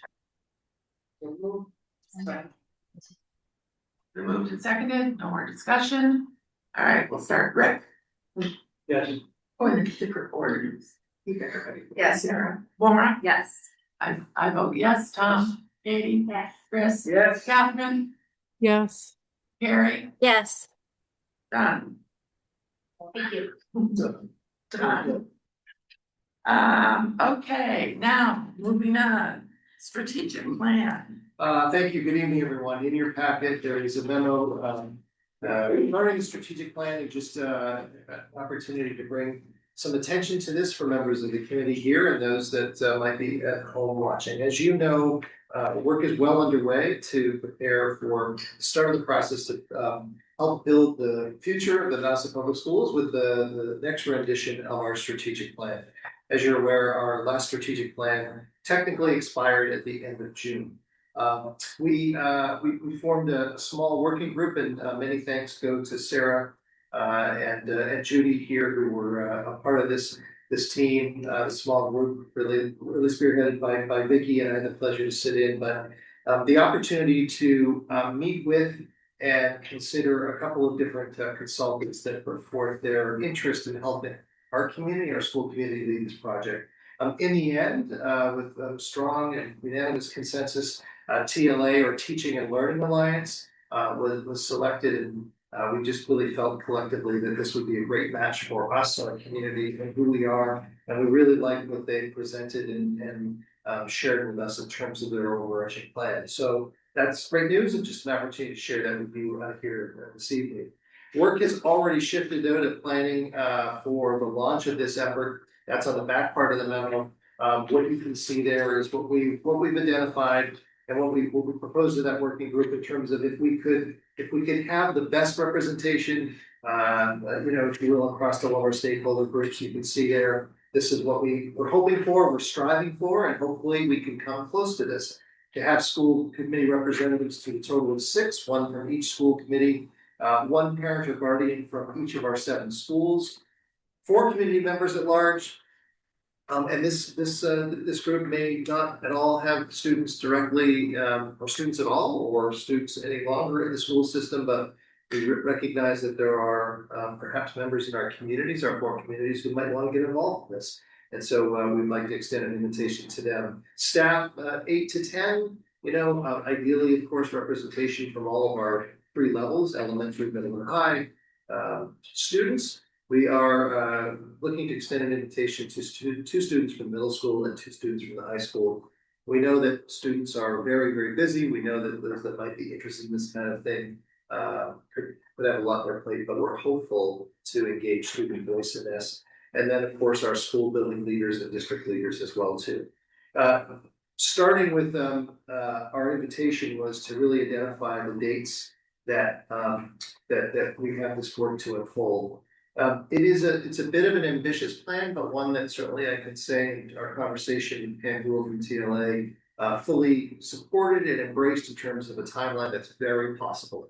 Sometimes she works with districts with longer timelines, sometimes shorter. So 1 meeting a month is what this amounts to, starting on Monday, January 27th. And we went back and forth and had some sort of deliberation on what would be the ideal time to offer these or hold these sessions. And in the end, we landed at the 5:30 to 7:30 time slot, hoping that certainly those that may have side jobs outside of their staff members would be able to participate. So we know there's never an ideal time for everybody, but that's where we landed. Invitations went out, or an email invitation went out. I'm pleased to say we have already a good number of people who've expressed their interest to respond or to participate. And a reminder email went out today with the hope that by the end of this week we have all of those who might be interested in that. So I don't know, Vicky, if you wanted to add anything else, So but. it's good to actually remind your email, actually, we got a few more, folks that expressed interest, including, high school students. Perfect. I'm sorry, I missed that. Including some. Oh, okay. High school student. So, informational tonight, but just wanted to, provide, this update to the school committee, and we're, all steam ahead, and we're excited to begin the process. So I'm happy to take any questions if there are. Very good. My calendar shows that Monday is the 26th. Yes, that was, we realized after this already got published. So everybody's been responding, we have been making sure that, they know that. Printing calendars. January 27th, which is a Tuesday, yeah. Oh, it's Tuesday, January 27th. But it was like 2 weeks in fact. Probably. Thank you for pointing that out. Or a good problem to have would be we have more interest from each of these areas of different stakeholders that we've listed here. If we do, I'm wondering what the process to decide who you choose, and then when we've had wasn't strategic plan, we've had like search groups before for principals or things. I think there's been some lack of not with this group, but in the past, lack of communication. If somebody put their name in for interest, not being followed up with. So making sure that there's a process that people know, we have your name. If there's more people than we, this is, how we're deciding, and letting them know Well, that. I really appreciate that, and, Allison and I have been responding as, emails have been coming in, letting them know that we received their email, that, that we definitely follow up, so once we have everybody's, name and stuff, we can inform the group, we will follow up with next steps. But definitely, when we want to submit something, then we can, Right. I don't think there was feeling, so like, we get the email. Yeah. Thank you. Chris? Do we have, Dan, what other school systems has the Teaching and Learning Alliance done the strategic plan? Just until you go there. A number of them I have them off the top of my head, but I don't want to spot, misspeak, but- but definitely, so the way we have selected, and I can get the names of the districts, for you specifically. But the way this process went is I actually, reached out to the, MASS, superintendents that we across Massachusetts, and asked, for some suggestions and recommendations of, consultants that people have worked in, and I gave it a spreadsheet, and I had very much great response. And I basically went with, the ones that had, the highest response, and they worked with a lot of districts, the ones that, I've had a chance to kind of opportunity to speak to, the assistant superintendents, they kind of talk about their experiences. And also, ones that have within their list, worked with districts as similar in demographics. Very challenging. So that's how like it kind of got narrowed, and she worked with a good number of districts. I just don't want to speak which ones. But I can. Oh, you kind of found it? Oh, perfect. Recent ones, recent included Dartmouth Public Schools, Hingham Public Schools, Plymouth Public Schools, and Canton. Thank you. Yeah. And she was a prior superintendent of Sandwich Public Schools.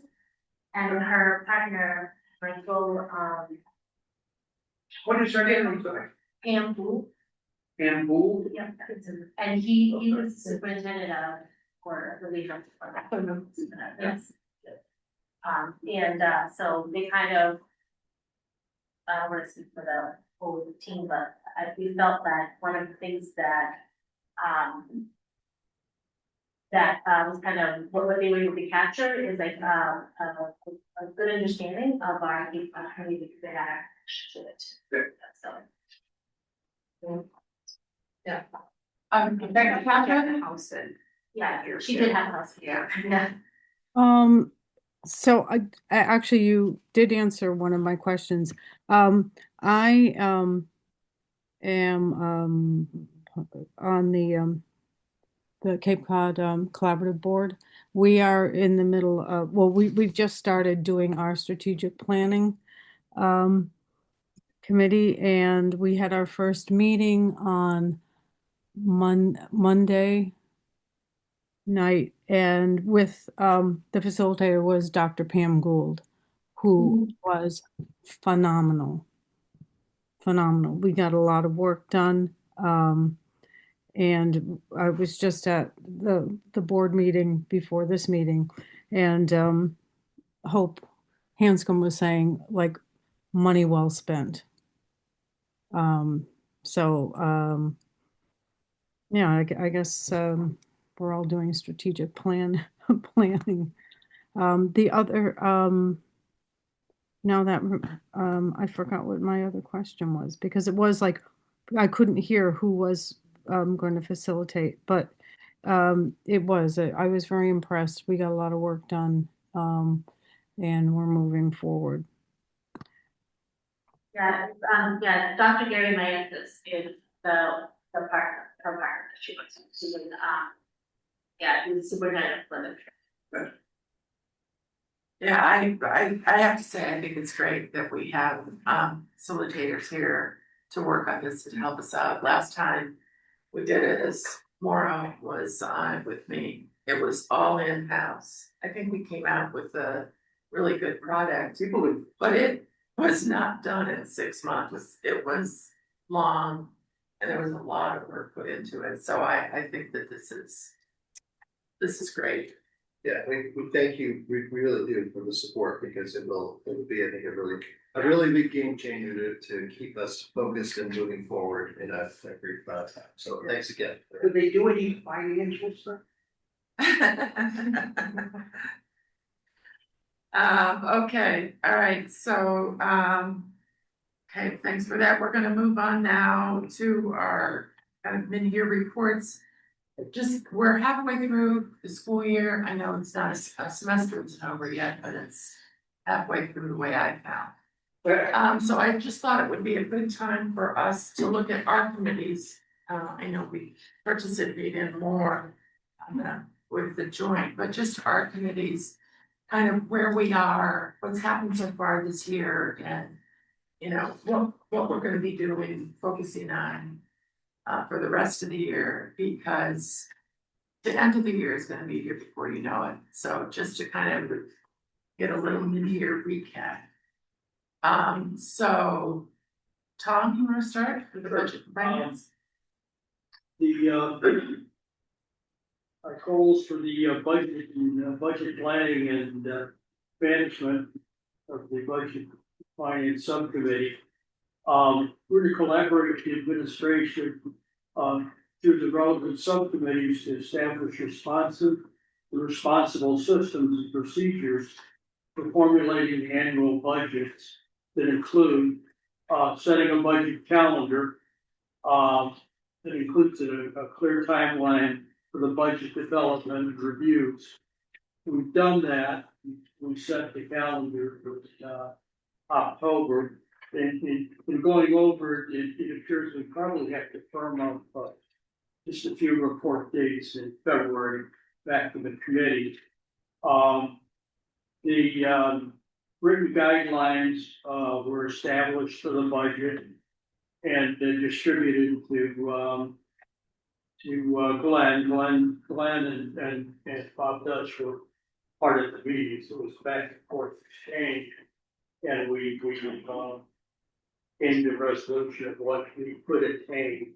A lot of that, it's not going to be in a line by line reporting. A lot of the instances are being woven into the budget presentations. We saw some of that in the presentation that you got the last meeting from Glenn of the staffing guides and the classes and whatnot. You'll see also on the format, the budget will have comparatives to previous years. There's FTE comparatives for year over year. So a lot of those were the kinds of things in our plan, but they are being rolled into the budget. Now we will have, we've had very successful meeting reviewing the middle school and the high school budgets this week. We presented a series of questions to Glenn. That was the first rendition, and they'll be coming back to us for the budget finance subcommittee on the 20th. With, pretty much the rendition that we're going to be presenting at the budget workshop. At our meeting next week, This meeting. our school committee meeting, we'll, review those numbers with the committee, and you'll get that information. You'll find that the information that we're getting is very thorough and, pretty much self-explanatory if you follow the numbers, but it's still a work in progress. But we're progressing extremely well. What we've also done is, and you've seen it, we've developed the rudimentary dashboard, which gives us an idea of where we stand in the year, for the year, and where we're estimating we're going to finish. Bob Dutch is probably going to get to us an updated one, hopefully tomorrow. We've not been in contact with through them, and that'll be helpful. That'll be in your hands. You'll have that tool. That'll be helpful in following the budget, so you can see what actually we are achieving the budget this year and making decisions on what we're going to do next. One area that we've I know Glenn and Bob and I discussed briefly was getting our arms around how we want to present the 3 to 5 year out forecast. We're still looking at the format and what we want to do. We're looking at possibly in the format of the summary sheet that we get on a budget worksheet. But at this point, that's where we are. We're moving along. We're ahead, significantly ahead of where we were last year, and what that allows us to do is to make if we need to make certain decisions, we can make them in line with that, so that they're well thought out, and that the needs of the students, which is our priority, are met. We hope to, I spoke with Glenn today, hopefully we can have a preliminary look when we pull this together. Now that I know, right, Chris is on the central office budget or shared region committee. Those numbers are taking shape, and we'll get the regional link and the shared budget also next week in our budget and finance committee. So we hope to possibly pull all of those together, get a rough idea of where we stand, what the total picture looks like. And again, this is putting us significantly ahead of last year.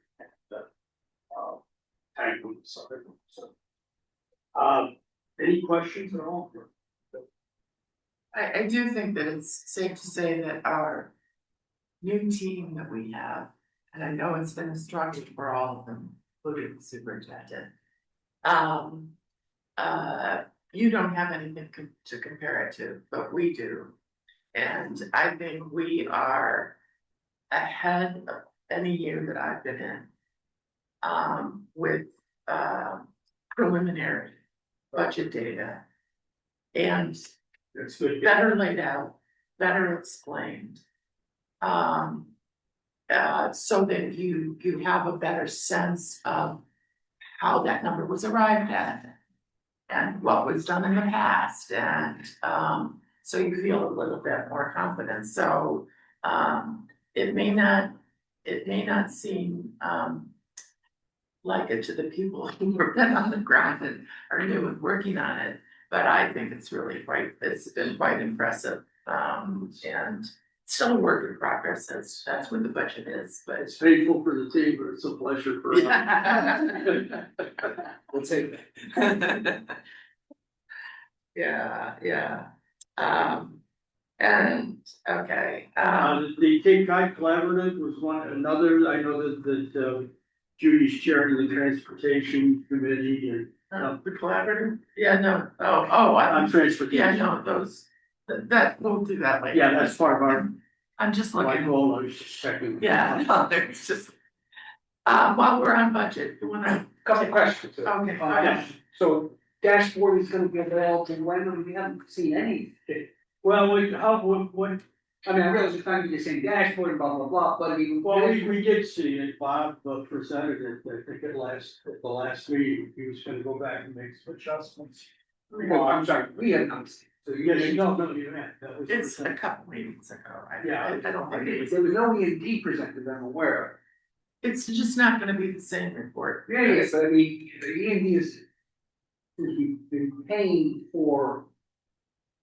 Losing millions of dollars out of that to help offset the operating budget, and that thing is kind of important. E&D is it's probably finalized now, and you will get a sense of that. Okay, it has, I'm sorry, the state has finalized it also. It's not certified, I think it's the regular, but it's been submitted now, so they're moving the process to wait for the certification. But regardless of the certification, Bob and I talked about providing an update on what was submitted and what we can anticipate. So that is coming. And so part of that will also be the budgets where we stand on those. Well, we can see when we see the report again. That's what I said, We can- Hopefully I get it tomorrow on the five, if you not, I'll just. If there's something that's missing, it's a new report, so if there's something that's missing. So you'll have. Can I tell you? So just one other question, so I was virtually at the budget finance subcommittee, and there was some presentation, meaning you could follow along somewhat to some of the discussion, but not throughout, so you didn't have the paperwork, it was somewhat useless to not, to be at the meeting, that what was up, the sheets that were up, were not being moved in order or whatever, so it was, you eventually got to it, you go back to it, so, I mean, I was following the conversation, but I couldn't really follow the numbers, because what was being discussed in the committee was not being, projected, on the shared screen. That's probably gonna be a work in progress. If you want the paperwork, get it for you. Yeah, but I mean, I think everyone had it, it was really more just, I'm not sure, I believe it was an operational thing rather than a, information was there and it went by, it was just that there wasn't a person that was keeping it moving as you were discussing. There was two different reports. But Bob has just gotten that. there were two different documents. Yeah. The documents we were working on was not the document on the screen. That sheet was in the He format. was just trying to show us what this big sheet was going to turn into. And so it was just there. We couldn't see it. So we weren't working off of it. We had another. We couldn't see it. So it would have been confusing. So the point being, just the school committee member there watching the proceedings, and you have this document up there, and you're talking about categories or whatever, and it has no reference to what you're looking at. You should probably not be broadcasting it. I mean, it shouldn't be shown, maybe you should just be showing the meeting or whatever. Point taken. Because it's not, I'm not complaining, I'm just saying, if somebody takes the time to sit there and be there, they won't, We're evolving as we meet. Good stuff. Making our approach more sophisticated, but, Let's go down. Katie, you wanna take the Yeah. communications? Yeah, so sorry, I think Chromebook's not coming on, so I'm reading off my phone. So I was gonna start with our charge, so communication subcommittee. We've been meeting, I would say, once or twice a month since the beginning of the year. We've been very busy. So we created an updated charge, and I will read that to you. The communication subcommittee will review and meet recommendations for communication strategy aimed at creating and maintaining open channels of communication with both internal and external stakeholders, ensuring that all parties are provided with clear, timely, and reliable information on the operations of Nauset School District. And a little bit more to that is for the looking at 3 to 4 subcommittee members, which we have, 3 now officially, and meeting one or so times a week or month, I'm sorry, which we've been doing, and then including invitations with reps from U54 and staff members as needed. So that is our charge for here that we have come up with. I would say priorities continue to be looking at our regional school committee page on the website. That's a big one that we're really looking into. We've had Dr. Taylor Fry came to one of our meetings and went over the different templates that we can use with Aptigee, which is the back platform of our website. So we've gotten a lot of information around that. Judy and I took an information session around that as well, which was very helpful. And I think we're really focusing on updating that to make it a great first impression of what people see when they see the region page. So that's something we've been very passionate about changing and updating. Other things, we did talk earlier in the year about adding or potentially adding a new position for a communications staff member. I know that's going through the budget process right now. We will see where that ends up. But that is something that we also feel very passionate about. And then in addition, we're looking just at streamlining different forms. So for gifts, grants, trips, we're just trying to make sure everything's consistent when these forms are being given out to organizations that are areas that need to complete them, and then kind of what happens next with them as well. So I think that that's really what our main focus has been throughout the year. I don't know if there's anything you wanted to add that's been joining, but and our next meeting is next Thursday, January 22nd at 9 a.m. Tuesday, it's Thursday, it's at 9, because I did hear that budget and finance did not move to that time, so that's what it is as of now. Oh, yeah, budget finances. Yeah, that's what we do. Okay, any questions? Yeah, I think, and the superintendent has been very supportive. Yes, and encouraging us, to, try to do what we can with the website that, under our control. And the woman from Aptigee that we met with came all the way from Arkansas. In person, I hope she stopped at other places. But I did tell her, I said, you know, we're Cape Cod, you don't have to come here in January. She wants to come back in October. Till August. Yeah. But one thing she did mention, if I could just add, is that what I thought was interesting is that a lot of school districts work with her type of position each year to update their websites, and going forward, I think that's going to be something that we might want to look at for best practice as well. Yeah, I think there were a lot of ideas and things that we can do without too much trouble to tighten it up, make it look better, to use it more. And I think for the region, the website is really our only form of communication, or our main form of communication. We're not on TV like the elementary schools. We don't have, we don't have those kinds of channels. So we've got to be able to get it up. Yeah. So we've got to be able to get it out there. So Question, the person is somebody that we would hire to operate our website or update it, or someone that we would just consult with? What is it? So it's my understanding that this is her position ongoing, so as long as we have, Aptigee is the platform that we run on, and she's like our account person. So she works with, Taylor works with her a lot and regularly, and then she will work with any updates that happen. She will be. She won't always come in person. Yeah, especially visit. But she is, I would say, kind of like an account rep. Thank you. That's good. Okay, all right. Maura, should we skip over to you? Sure. Let's see, so building use subcommittee. This one is linked specifically to one of our operational goals this year around policy, is to establish policies, procedures, and guidelines for the use of school facilities by outside groups and set the terms for the use of any revenues. I'm joined on this illustrious committee by Chris and Tom, so guys, feel free to jump in if I missed something or if you want to add something.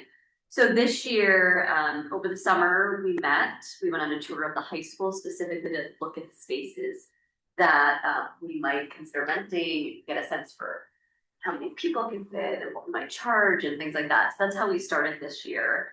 And then we quickly moved into working on the three, as you'll remember, we met all of last year too, to really get a sense for what was going on. After going into the space, we focused on getting these documents together. So there's 3 documents: the facility use rules and regulations, facility rental request, and a facility rental fee sheet. So the subcommittee reviewed these documents, our meeting in October, and then we handed it off to the administration to be reviewed by legal, insurance, and then by the administration itself. There's like a lot of nitty-gritty in there that we can't answer. So that's where we handed it off to. We heard back from legal in December. And so the next step is I'm actually sitting down with the superintendent next week to go through those sort of nitty-gritty pieces that we can't answer. After that, it'll go back to the subcommittee for a final look.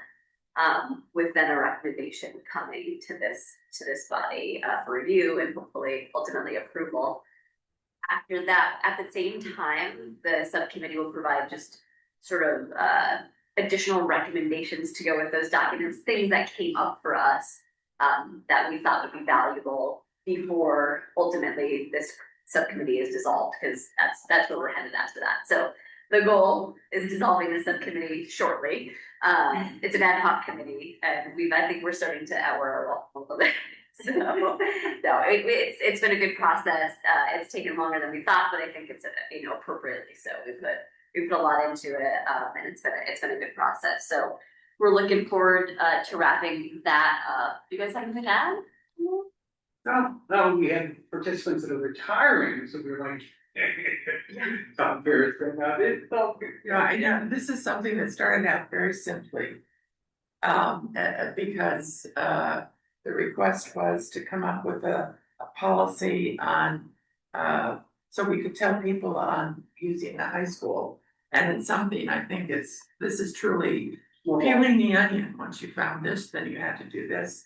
And I know it's been a long process, but I think that in the end, we're gonna have something that's gonna bring a lot more clarity to the schools on how to use them, and where the money goes and everything. So I think it's I do have a question. How did the crowd go? I hear good things. Okay, good. Yeah. I didn't hear it. Rick was there Yeah, with the the performance. The performance? The artifact corral, it was well done. Great. The sound was fantastic, and the 750 seats were almost filled. There may have been 6 or 7 empty, but it was quite a crowd. The difficulty had to do with finding their way into the auditorium. There were a lot of lost souls. I got to get into the building. I need signage. Anyway, all right, and then you want to do the Regional agreement. regional agreement. So the regional agreement subcommittee is linked to another of our FY26 goals around updating the regional agreement to reflect current law and operating protocols. And I'm joined on this committee by Chris, Katie, and Rick. So feel free to jump in, guys. So this year we've already done a lot. In July, the subcommittee presented the updated, restated regional agreement to the towns and went through sort of the process to date, including any destiny rules, processes, and state laws. And then during that meeting, after presenting sort of what our recommended updates or suggested updates were, we then asked them, you know, for when we hear from them about any comments that they would have. And we did ultimately hear back from 3 of the towns are working together, Eastham, Orleans, and Brewster. We heard back from them with comments on our document in September. And then we heard from Wellfleet in November. So after getting all of those comments, the subcommittee met with our lawyer after we got comments from each group and went through all of them. And after that, we met on November 13th with all the town representatives again. They had an opportunity for their lawyers to present to us some of their thoughts on our draft of the state of New Jersey. So since then, the subcommittee. What they also did, they were presenting their document. They were presenting their comments on our document. Their comments on our document. Well, it was in response to our document. They in essence It happened created to a document. be a new document. The request was. So since then, this subcommittee met shortly before the holidays to basically to lay out next steps in the process. So we set 4 meeting dates for January, February, March, and April. And we also laid out specifically what we'll be doing at each of those meetings. So the first meeting, we're going to look at the comments from the towns and which ones fall within or without DESI regulations and state laws. So we're going to look at that first. And then we're going to look at sort of some of the more substantial issues that the towns brought up. And we're going to tackle those piece by piece. And then we're going to finally look at like housekeeping issues. There's like a bunch of the 3 towns reorganized the whole document and suggested some things for clarity. So we'll look at that last. So we're breaking it down that way. One of the things that we're going to do after each of those meetings, we're going to bring an update to this body because there's so much to it. We don't want to bring it all to you all in one big thing. We want to do it as we're going along, so it makes some sense. So there'll be an update at once a month at this meeting after we do our working meetings. So then ultimately we will bring back a full document to this body to review, like if we whatever we incorporate from the towns into what we had, and we'll review that all together. And then we'll meet with the town representatives again to once we get to that point. So maybe that'll happen in May or June, maybe it'll be longer. These will not go to town meetings this year as was originally, I think, hoped in our goals. But we are, I think, the subcommittee, and you guys can chime in too, really want to make sure, given the time it's taken so far, that we take our time and make sure we're limited and responding to the town comments appropriately and thoughtfully. So that's where we are right now. So we're kind of mapping it out and taking it piece by piece, working with our lawyer at each meeting. I guess, I mean, the one point I would say is just the amount, the changes that were proposed by the 3 towns were so extensive that it took some serious time to go through them. Plus, in turn, as a result of that what kind of dictates the process. So that we meet and this body gets feedback from that meeting so that everyone is kept up to date with what's going on. Because there is an awful lot of stuff in there, and just nuances that sometimes you'll take just the lawyer's interpretation of what it actually means and the impact it'll have on going forward in governance. So it's also more effective when you don't get something dumped on you at the end. What is this? And you at least will be a part of it. You understand first, and what. Do we have the documents up and available for everybody if they want to see them? We should make them and in the archive drive. Yeah. I think it would be good if you, for those who want to take a look at it, both our version and the town's version. It's a difficult read, but it's an important document. It's going to govern the way we operate for the next, till we do this again, 5 years or something, we're long gone. But, you know, so if we could get it up there with some time for people to look at, I think, there's a lot, the two things that we went in to do was to change the allocation, the formula for, town assessment from a 1 year, enrollment number to a 3 year average, and to update our membership based on population. And those two things have been, overwhelmed by, I think, a lot of other stuff that's in there. So, to do, Tom.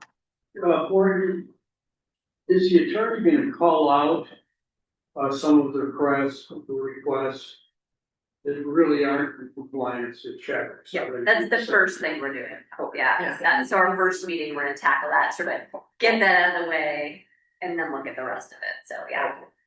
As an example of something like that, there were a number of references in the town's version on referencing how we operate with Union 54. Union 54 has nothing to do with the region. It's not going to be in a regional agreement. It doesn't belong there. Desi would never approve of it that way. So that's one of the things that I feel safe in saying that probably will be taken out, but those are the types of things, and so then that will narrow what's left in there. But it is important stuff.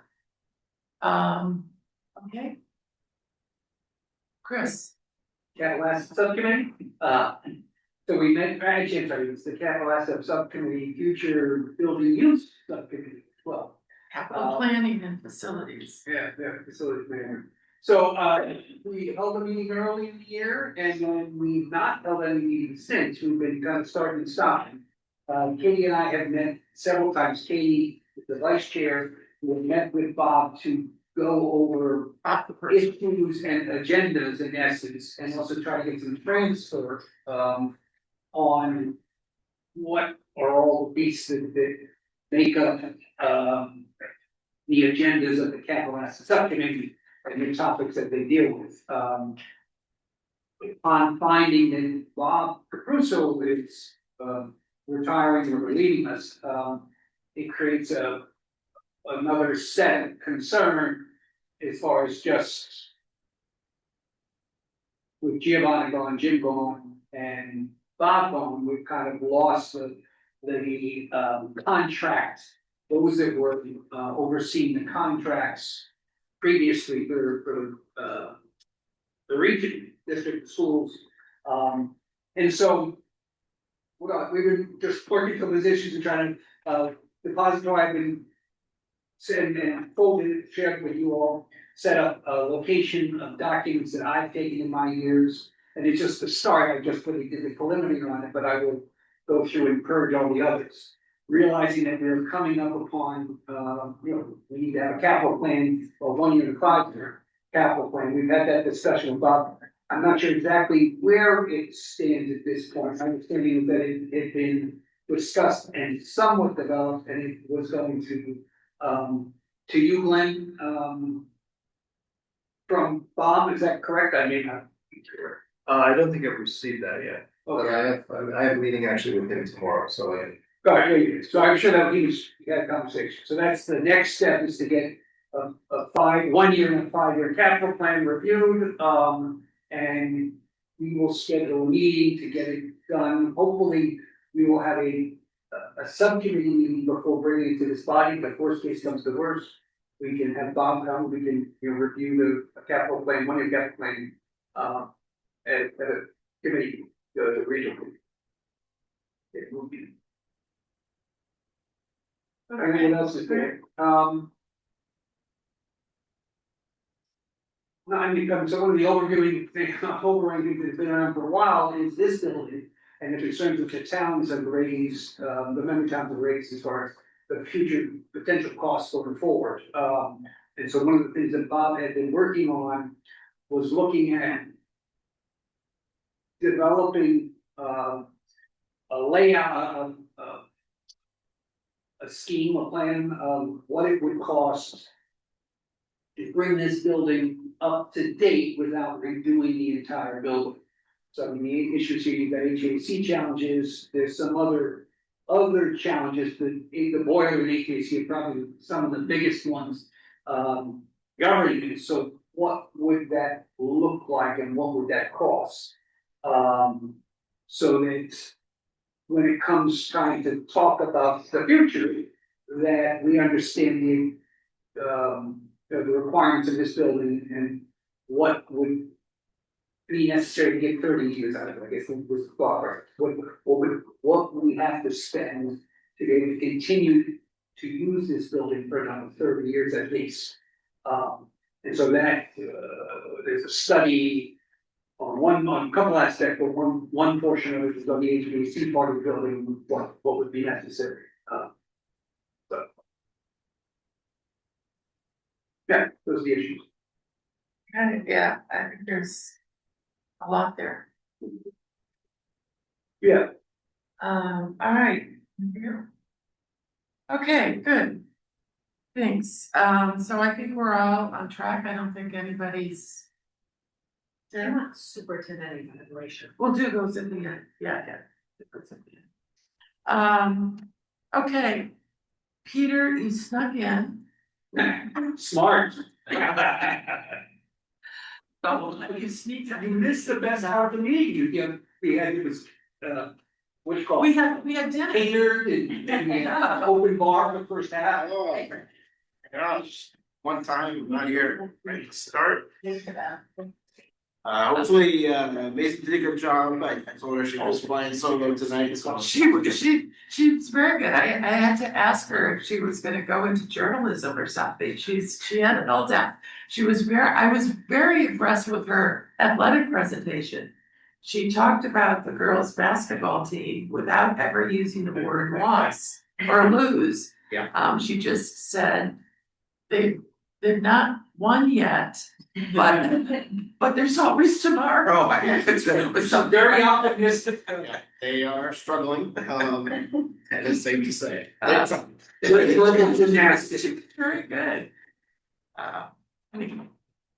So earlier tonight, actually, we had a Pack the Gym event, something we started a couple of years ago. So we try to get as many kids as we can to show us to a basketball game, cheer on the boys' basketball team. Boys did unfortunately lose in kind of heartbreaking fashion. They had a big lead, but it's away, but it was very exciting. Oh, that's a nice event. And then at 6 o'clock, I was in the auditorium down the hall, meeting with parents of incoming sixth graders, so parents of current fifth graders, and sort of the first introduction to the middle school. At that meeting each year, I first kind of get a sense of who's in the room. And so I asked how many of them are parents of a fifth grader who will be their first child making that transition from elementary to middle school. And tonight, like 95% of the hands went up. Oh, really? So when I meet with the kids, which I did over this past week from each of the different schools they came to visit, I asked the kids how many of you are a little nervous, and they say, yeah, and I said, keep that hand up, and how many of you are a little excited, they say, yeah, and the goal is to kind of get that nervous hand down a little bit, the excitement hand up. With the parents, I don't even ask about the excitement because they are so nervous, more so than we can. So the goal of this meeting is to kind of like ease their fears about making that leap to, the big bad middle school. And, it's just a bigger facility, but we really try to maintain Do you get that small parents that, school. where they've already had one kid could kind of pair up with? Yeah, many of them don't show up to this meeting because they're like, so there weren't a lot of kind of peer leaders that I could rely on. And I had a lot of positive comments afterwards that we feel so much better. So hopefully that'll continue. So apologies for being late. not knowing exactly if I would be able to show up tonight or not, the report this month is really focused on community partnerships that is in your packet. Because there are a number of things that happen throughout the year. I just highlighted sort of three of the more recent things that took place. So I don't know if you saw these buoys of joy that display during the holiday season. But our kids were able to participate in that development of public art, which is really cool for them to see how art is made. This is a pretty kind of unique art form, and then see it on display in the town during the holiday season. So our kids were directly involved with that. So it's really nice for our kids to be able to see a project sort of from like design to being on display. So that was outstanding. And then in our science classes in seventh grade, I think the smell is finally gone. They did shark dissections. So partnering with the Atlantic White Shark Conservancy, they bring in dogfish, which is a type of shark, small, about this big or so, to our science classes. Seventh grade scientists then get to dissect these sharks. They get them from the fish pier, I think, in Chatham, and they were going to be sold to probably the UK for the fish and chips, but instead they come and serve the purpose of educating kids on different parts of the fish. And we have a couple of kids that opt out, then a couple of kids that probably should have. Woozy, because the smell is strong. But it's really amazing to see some of the inner workings of the shark and the eggs, and in many cases baby sharks that are inside. And so kids get a lot out of them. And besides the smell, it's really a good experience. They all start singing baby. Thankfully, no. And then our core students had a chance to do two really wonderful things. So one, that the core students were able to go to a local facility to perform for some of our older senior citizens in the community, which is always great and well received. But then they also had this opportunity to go and perform with Yo-Yo Ma. I unfortunately was out of town, so I didn't get to see it, but I've seen a couple of video clips and heard about it, and just to be able to have that experience, to have someone of that caliber perform here, and then for our kids to perform with him and get to interact with them and meet them was really special. So I highlight these three things just because they're the most recent. But on a regular basis, we've got guest speakers and first responders come in and do CPR lessons with our kids in the health classes, and we've got all sorts of community members that have expertise in a whole range of different areas. And so we are working on a career day that, if we can pull it off, will be in the beginning of May this year. If we find that logistics are a little more than we maybe thought we could undertake, we'll push it off a year, but either later this year or next year, we're gonna have a career day for students where we will invite folks from a variety of different fields to come in, do different workshops with the kids at the different grade levels to just expose them to what kinds of careers are out there on the Cape. I'll share more details of that event once it's kind of solidified. We're in the early stages. We've sent out kind of an all-call. Ms. Payne, who's down here, has been pretty helpful to connect us to some municipal employees, and the district attorney, I think, is considering coming, and all sorts of folks from, again, a variety of fields. I think it's important because when I was growing up, I joked about this actually with fifth grade parents. When I was growing up, if you asked me as a little kid, like, what did you want to be when you grew up? I would have said a professional baseball player, which really wasn't in the cards. But then I would have said like a doctor or a lawyer. And I would have said that because my parents told me that those are the only two jobs that there are. I'm not sure. But if you ask kids today, like, what do you want to be? They say like YouTube influencer. Oh, yeah. So you want to expose them to the fact that like, that's nice and that could happen. There's some skills we can equip you with that maybe will get you to be successful as a YouTube influencer. And there's all these other, what I would call real jobs, here on Cape that they may not even know exist. So, the more we can kind of expose them to, the members of their community and these different pathways, so they start thinking about this now, so they make good choices when they look at that really robust program of studies that we talked about earlier. They can kind of start designing their path when they get to Nauset High to reach that goal of becoming whatever that career is that they're inspired by. Seems to me like it's a good age to do that. I mean, they're receptive. I mean, more you get into high school, the older you get, the kind of shrink a little bit. So, you know, you could come up with, you know, they're not as quick to put something down. I would, you know, For sure. that'd be fun. Yeah, so we're always looking for guest speakers, and so if you know folks or you want to come in, like we will find a spot for you to be able to educate or work with our kids. So, really, they were there with Yo-Yo Ma? Yeah, it's in the photo. I'm impressed. Wow, that's great. Okay. So, any questions? So far, you're halfway through. Good. We're having a good year, yeah. Yeah. I don't know if Maisie continued to mention the house system, but Yeah. the house system is really kind of. She's in second place. Like- The house is in second place. Yeah, the Sumitomo house is kind of running away with it, but the Pleasure House is kind of closing the gap. But the kids are really into it. So it's way more successful than we thought year one would be, which gives us just a great launching pad for other things that we'll be able to do in the future with that.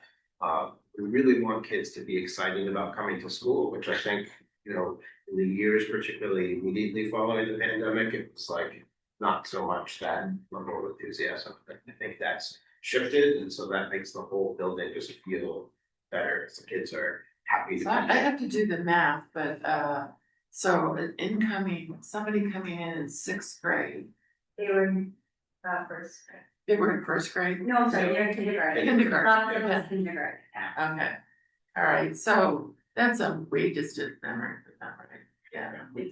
Yeah. Yeah. Yeah, I mean, I'm sure there'll be tons of studies done, but there's sort of a different impact depending on what grade you were in those couple of years, 2020 and 2021. Yeah. So, And I think you'll see what the fifth grade, they think like the fifth grade now, coming in sixth grade next year, you'll see it, so. Still, Yeah. yeah. I mean, in my experience, that's the last age that was really impacted. Because they were pre-K during lockdown, and I think you just don't realize how much socially they get at that point. So that, I think just, I see it, and it's in graders now. And you think how fortunate we were here that our elementary schools were open. Absolutely. Yeah. And were remote during that first year. Catherine, thank you. I was just going to say that it's the socialization piece for that they missed kindergarten first and even going into second grade because of wearing masks and social distancing. And yeah, so it might be a distant memory, but it's definitely has had an effect, I would say. And I would say reading too with that age group, because visually, if you're a visual learner, you were not seeing little mouth moves while you're learning to read, so I think that was a huge, Well, yeah. they're not getting it all. Yeah. Okay, thanks. Just Yeah, go First, I Yeah. seen the course at the senior citizen home, it's beautiful, it's great, it's good, we think that's good community. I want to make one other point, Mr. Sims of Adventure Egg in here, one of your, has Just came out with a book. published a book. Yeah. A Journey Book One. I'm not sure how many books going to be in the series, but it was interesting. He held a signing at Sparrow, and it's amazing how many people showed up. Showed up for it. So This is his autobiography.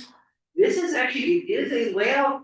I have not read it all. I've just touched base on sides of it, but I mean, it is about his class and that journey About the that he class. went through. Yeah, the kids, and there's a lot of references to, I mean, like, well, Daisy, my kid's friend, is in there. I mean, there's, so it's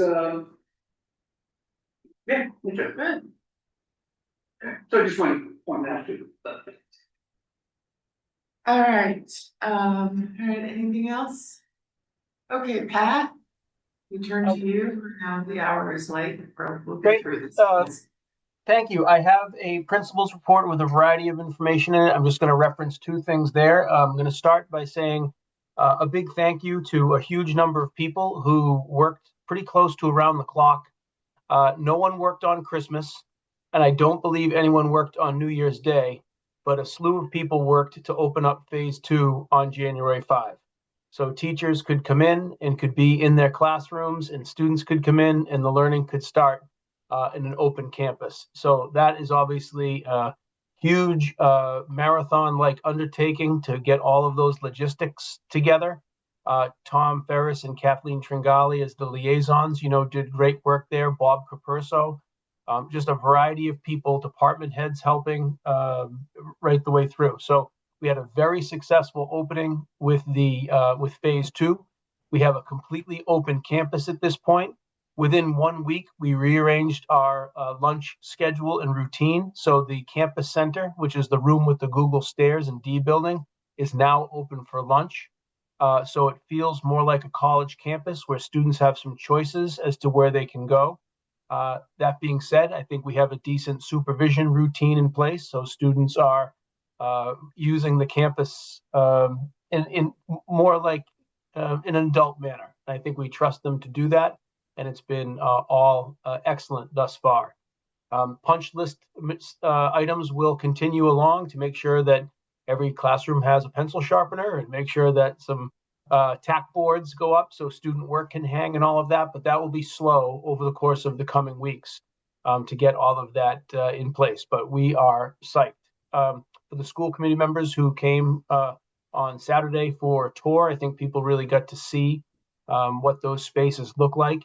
And there certainly is, there's nothing that can limit us now in the form of the faculty we have, the student body who's very engaging, and now a facility to match the talents of the people. So absolutely awesome. We're showing it off in a big way tomorrow night. Tomorrow is Discover Nauset night. So incoming sitting eighth graders, incoming ninth graders, and their families, along with school choice students, are going to be here for a tour that walks about the whole campus and has 7 demonstration stops. So we're going to be in the arts, we're going to be in the science labs, we're going to be in the Black Box Theater in the Student Center, we're going to be in the Library Media Center.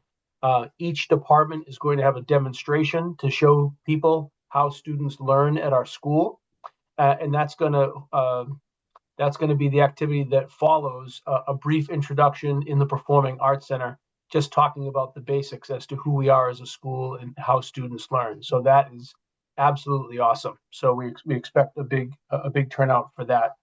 In terms of a few other things that you saw in the January Principals Report, I hope you had a chance to listen to the podcast, because Lisa Orlandella is becoming, I would say, one of our in-house experts, maybe lowercase e. She wouldn't want to be called an uppercase E expert in generative AI. So we're now working on with a task force internally to talk about how we should be teaching students to be using AI ethically. How can it be a tool to generate ideas and help guide you without it being a tool to kind of cheat or avoid learning? And I think that we are in a great place with the work that Vicki has done with Lisa, with Jen Mullen, our library media specialist. I think that we're off to a real good start. This has also been the theme of the school council over the course of the last 2 months.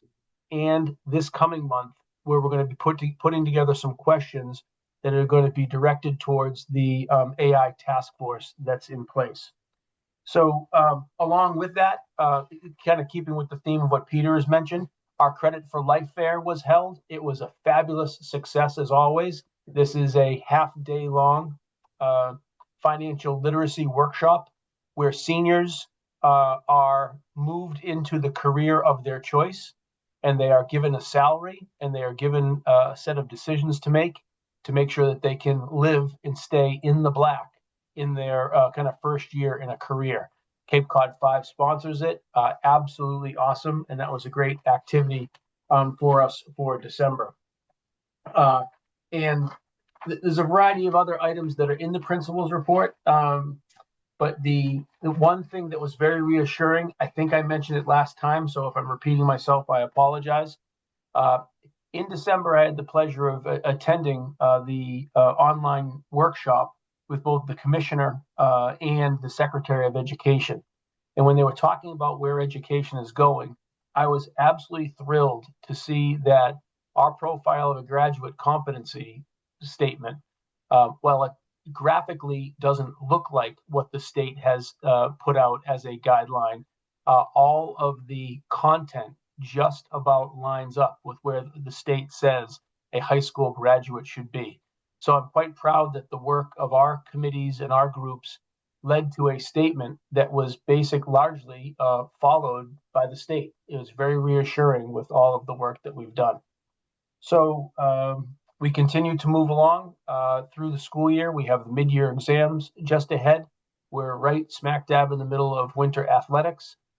We have had the eighth graders for Beetlejuice have been up to the high school with Karen Heppenstall. The science teacher at my school is the drama coach for the middle school. So a lot of excitement with the young students getting the lay of the land up at the high school. But I'd ask you to take a look at the principal's report with just a few other items, and I'm happy to take any questions that you might have. Anybody have any questions? Great. How are we doing on the host families? How are we doing with? Is that the question? Sure. Have you gotten a fair number of host families to sponsor or to accept? We've had some inquiries, but I don't think that we have confirmed who our host families will be for next school year. So we continue to work with Educatius to attract students to the school. But yes, thank you for the prompt. If anyone out there is interested in having an international student for a semester or a year, we're going to run the international student program next year, and it's been fabulous for us this year with our first 3 students.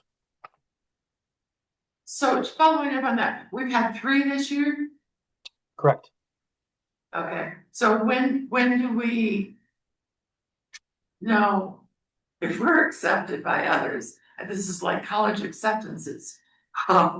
It is during the spring semester, we finalize plans for the following year. And I believe it's around April vacation that we get numbers confirmed. What we'd like to do is have a bullpen of families who would like to host a student. Yeah. So when we get that list, we can partner up. There is a little interest inventory that's done by both the student and the family. So we can try to match make and have a good experience for everybody. Great. Okay, anything else for Pat? Well, congratulations on the move. I truly, I mean, it was great to go on the tour. I just can't wait until spring. I want to stand in that courtyard in the spring when things are blooming and maybe there's actually some grass rather than whatever is there now. But it's and you're right, the teachers did a great job moving in. Truly. One plug I think I may have put out there before, but just one final point. Tony Shepley, who owns the Shepley Wood Products Company, has generously offered and is donating the pressure treated lumber needed to build a giant Adirondack chair. So you see these at parks, you see them at a ski mountain. Students were talking about how that would be something that would be cool to be in the courtyard, and our wood shop is going to get on building it. So I think we're going to have a gigantic gold with Nauset, with Nauset across the top, Adirondack chair in the up near the library side of the courtyard. We think it'll be a central feature, and students will want to have their picture taken there on graduation day and that kind of thing. So that a special thanks to Tony, and he's been a great friend to civic groups and schools across the Cape for a long time. He doesn't need to do these kinds of things, but he helping us put this project together. So thanks to him, and I'll let you know the progress on the chair. Maybe you can put a little dedicated plaque to him on the chair, not too big, but it's there. Okay, that's great. All right, so we move to the superintendent and we have a video. We do. Just fairly quickly, the report that you have in your packet outlines a few updates, provides you with a few updates. First, the superintendent entry plan. We have work that continues around this, as you know, an important time period as we're making through this first school year, but lots of learning underway through a number of different channels. As you know, a survey went out back in October with a little over 300 responses, working on summarizing that, and at the joint school committee right now, or tentatively, that agenda gets finalized, the plan to provide the school committee with a glimpse and insight in terms of the feedback in general that we're gathering, including from the surveys. Nikki is my partner in this, there's no crime here, but my partner in that, and I appreciate her partnership. It's a great opportunity, I know, for her as well too. We held 3 community meetings in December, and we are shifting our focus to staff meetings. We've had 2 thus far. Orleans in the middle school here last week, where we had about a dozen people or so in each of those 2 meetings. And then we're shifting to make our way to all of the other schools over the course of the upcoming weeks. So these are great conversations and just a great opportunity again for us to really get a deeper sense of what is on people's minds around the school system, and our future. Opening of phase 2 of the Nauset Regional High School, I don't think much more is needed. This is a little bit dated at this point in time, except to say a friendly reminder of the ribbon cutting ceremony. Again, that, as you know, is planned for Saturday, March the 14th, still taking shape for how that will go and invitations and so on. As members are aware, the second, I guess we can use the annual, we're going to do this every year. The second annual budget workshop is planned for Thursday, January the 29th, in the new high school facility. We'll finalize on those details. We actually think, though, that we're going to shift the meeting not the auditorium, but to the community center, the Google stair space that said. Good idea. We think it'll fit, and it'll be a nice way to kind of showcase that new space. Nothing against the auditorium, that's beautiful in its own right, as everyone's aware. Just note that January 20th, no school for students, but for staff, and a lot of work under Vicky's leadership and our principals to provide a robust offering of professional development opportunities on that day. We appreciate the support of our school committees to have at this kind of time on our calendar. It's important to help shape the growth, obviously, and support the growth and development of our teachers. And last, just a note to share with you around the missing middle housing survey. This was a community organization that approached my office a number of weeks back, looking to try and gather some information around the Lower Cape area and residents who are struggling with housing, and see a little more detail there. We just thought it was a good effort to partner with them. It's not associated with the school district in any way, but we just leverage the use of our channels to help them get this information out to our staff. So I just wanted to share that. It's very interesting. Yeah. Do you want to show the video? Or do you just want to speak to that? I know the time is late. No. Okay.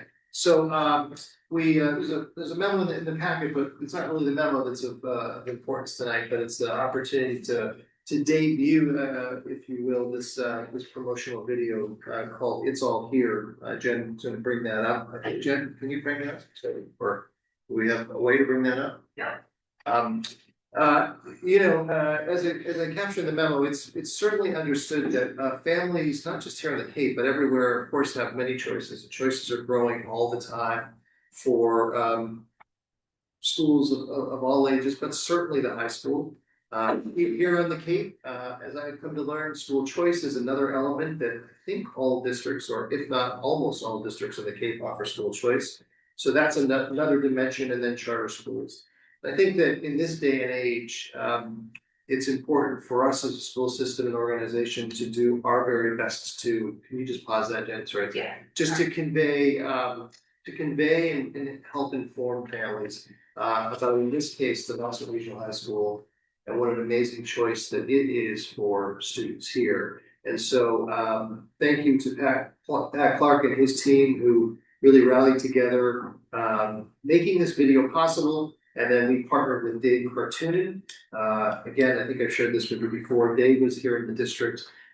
I'm not sure exactly how long ago, but he did a video saying for the building project. And he is really, I think, just brilliant at telling stories. And well, let's take it from here and see if you agree. Go ahead.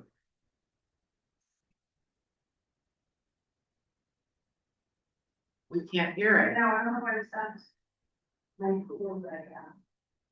It might be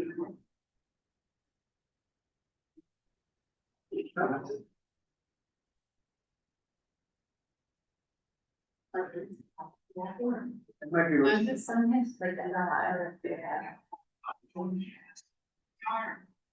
We're hearing stuff. It's from me. Well,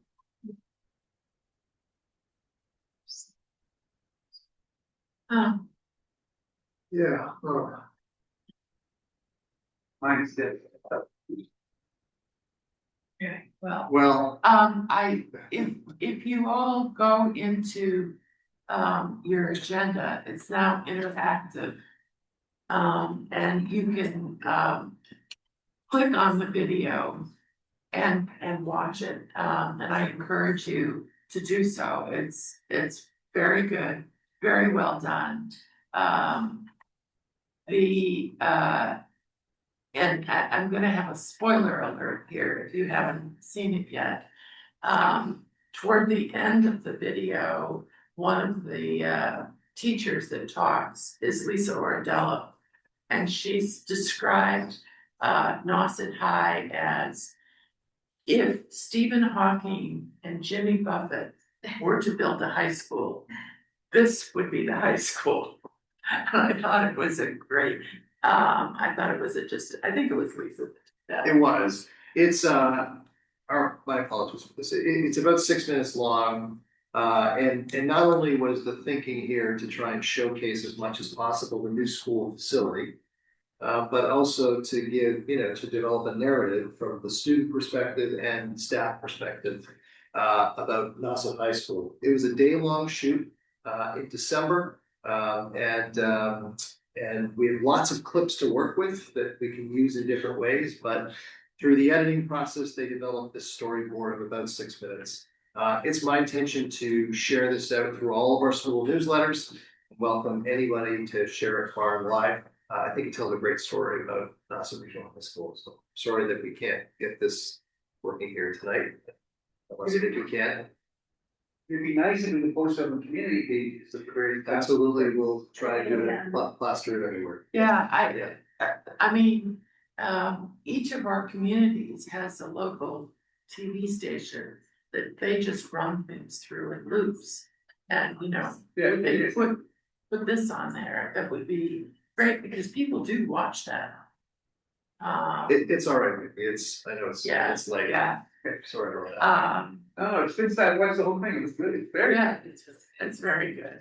So, and I'm sorry, the interactive agenda was also. Yes. So give it to kind of get a grip, like what are these, what's the blue one? Links, where Jen's come up with that construct. Very, Yeah, it's receiving some good acclaim, so that's Yeah. all right, Jim. We Yeah. approve of the opinion of the comment. Okay, we're gonna rush through the rest of this in 5 minutes. We have. We have a couple of things to approve here. We've got some surplus. You see the memo from Pat Clark on the surplus, old student chairs, desks, water fountains. Whole list, and there's a treadmill that is apparently. Oh, and what is it, both sides? It's a kind of an equipment, yeah. Oh, it's all in one, yeah. Oh, okay. So a Bowflex, a treadmill, and lots of other sundry things. If anybody has any questions on any of these, Just anybody would like to buy any of them? What on the worthless stuff, is it really worth, I mean, there was a school that asked us for surplus items, I think it was like, Christian school in Worcester that's looking for. The, stuff for their school, so I mean, if it was stuff they use, that's all one side, but if it's something that could get somebody through to, or get a school system through to, the next stage, it would be helpful. We could, I don't know that it's available. It's being, I don't know what kind of shape. I get it. Yeah. Some things are needed, that in need of repair. All right, so if there are no questions, I entertain a motion to declare these items as surplus. Second. Okay, moved and seconded, anything else? Okay, all right, are we still there? Catherine, how do you vote? Yes. Carrie? Yes. Chris? Yes. Katie? Yes. Tom? Yes. I vote yes, Maura. Yes. Sarah? Rick? Okay, done. Next, presentation of warrants. Carrie? Yes, and I have to give a shout out to Tom Fitzgibbons for filling in for me for the month of December for signing these warrants, along with Liz, and also to Peter Eldridge and to Maureen Branch, who are Maureen's one of our new accounts payable for the region. Who helped to put this together. And luckily, what's nice is months ago we created this fillable template, so it's going to be easier and easier as time goes on. So I'll just get to the bottom line. It's very self-explanatory. This is all of the money that the total warrants that were signed during the month of December for a total of $5,028,270.56. Wow. Okay, any questions? Okay, do I have a motion to approve the warrants for December 2025? So moved. Second. Moved and seconded, any other discussion? Carrie, how do you vote? Yes. Catherine? Yes. Rick? Yeah. Sarah? Yes. Maura? Yes. I vote yes, Tom? Yes. Yeah. Yes. Chris, say that. Jesus, say yes before I say the name. Hey, come on. Okay, minutes, we can leave when we get the next minutes done. I think the reports, we have a meeting, for the other committees. Our next meeting is next week, so this won't be, what we will continue with then. So it's next Thursday, our next meeting is the 22nd. Next Thursday, here at 6 o'clock. And if there's nothing else, I would look for a motion to adjourn. So moved. Second. You're, everybody's so good with the other motions, and I'm hardly coming with this one. All right, everybody. Good night. All right.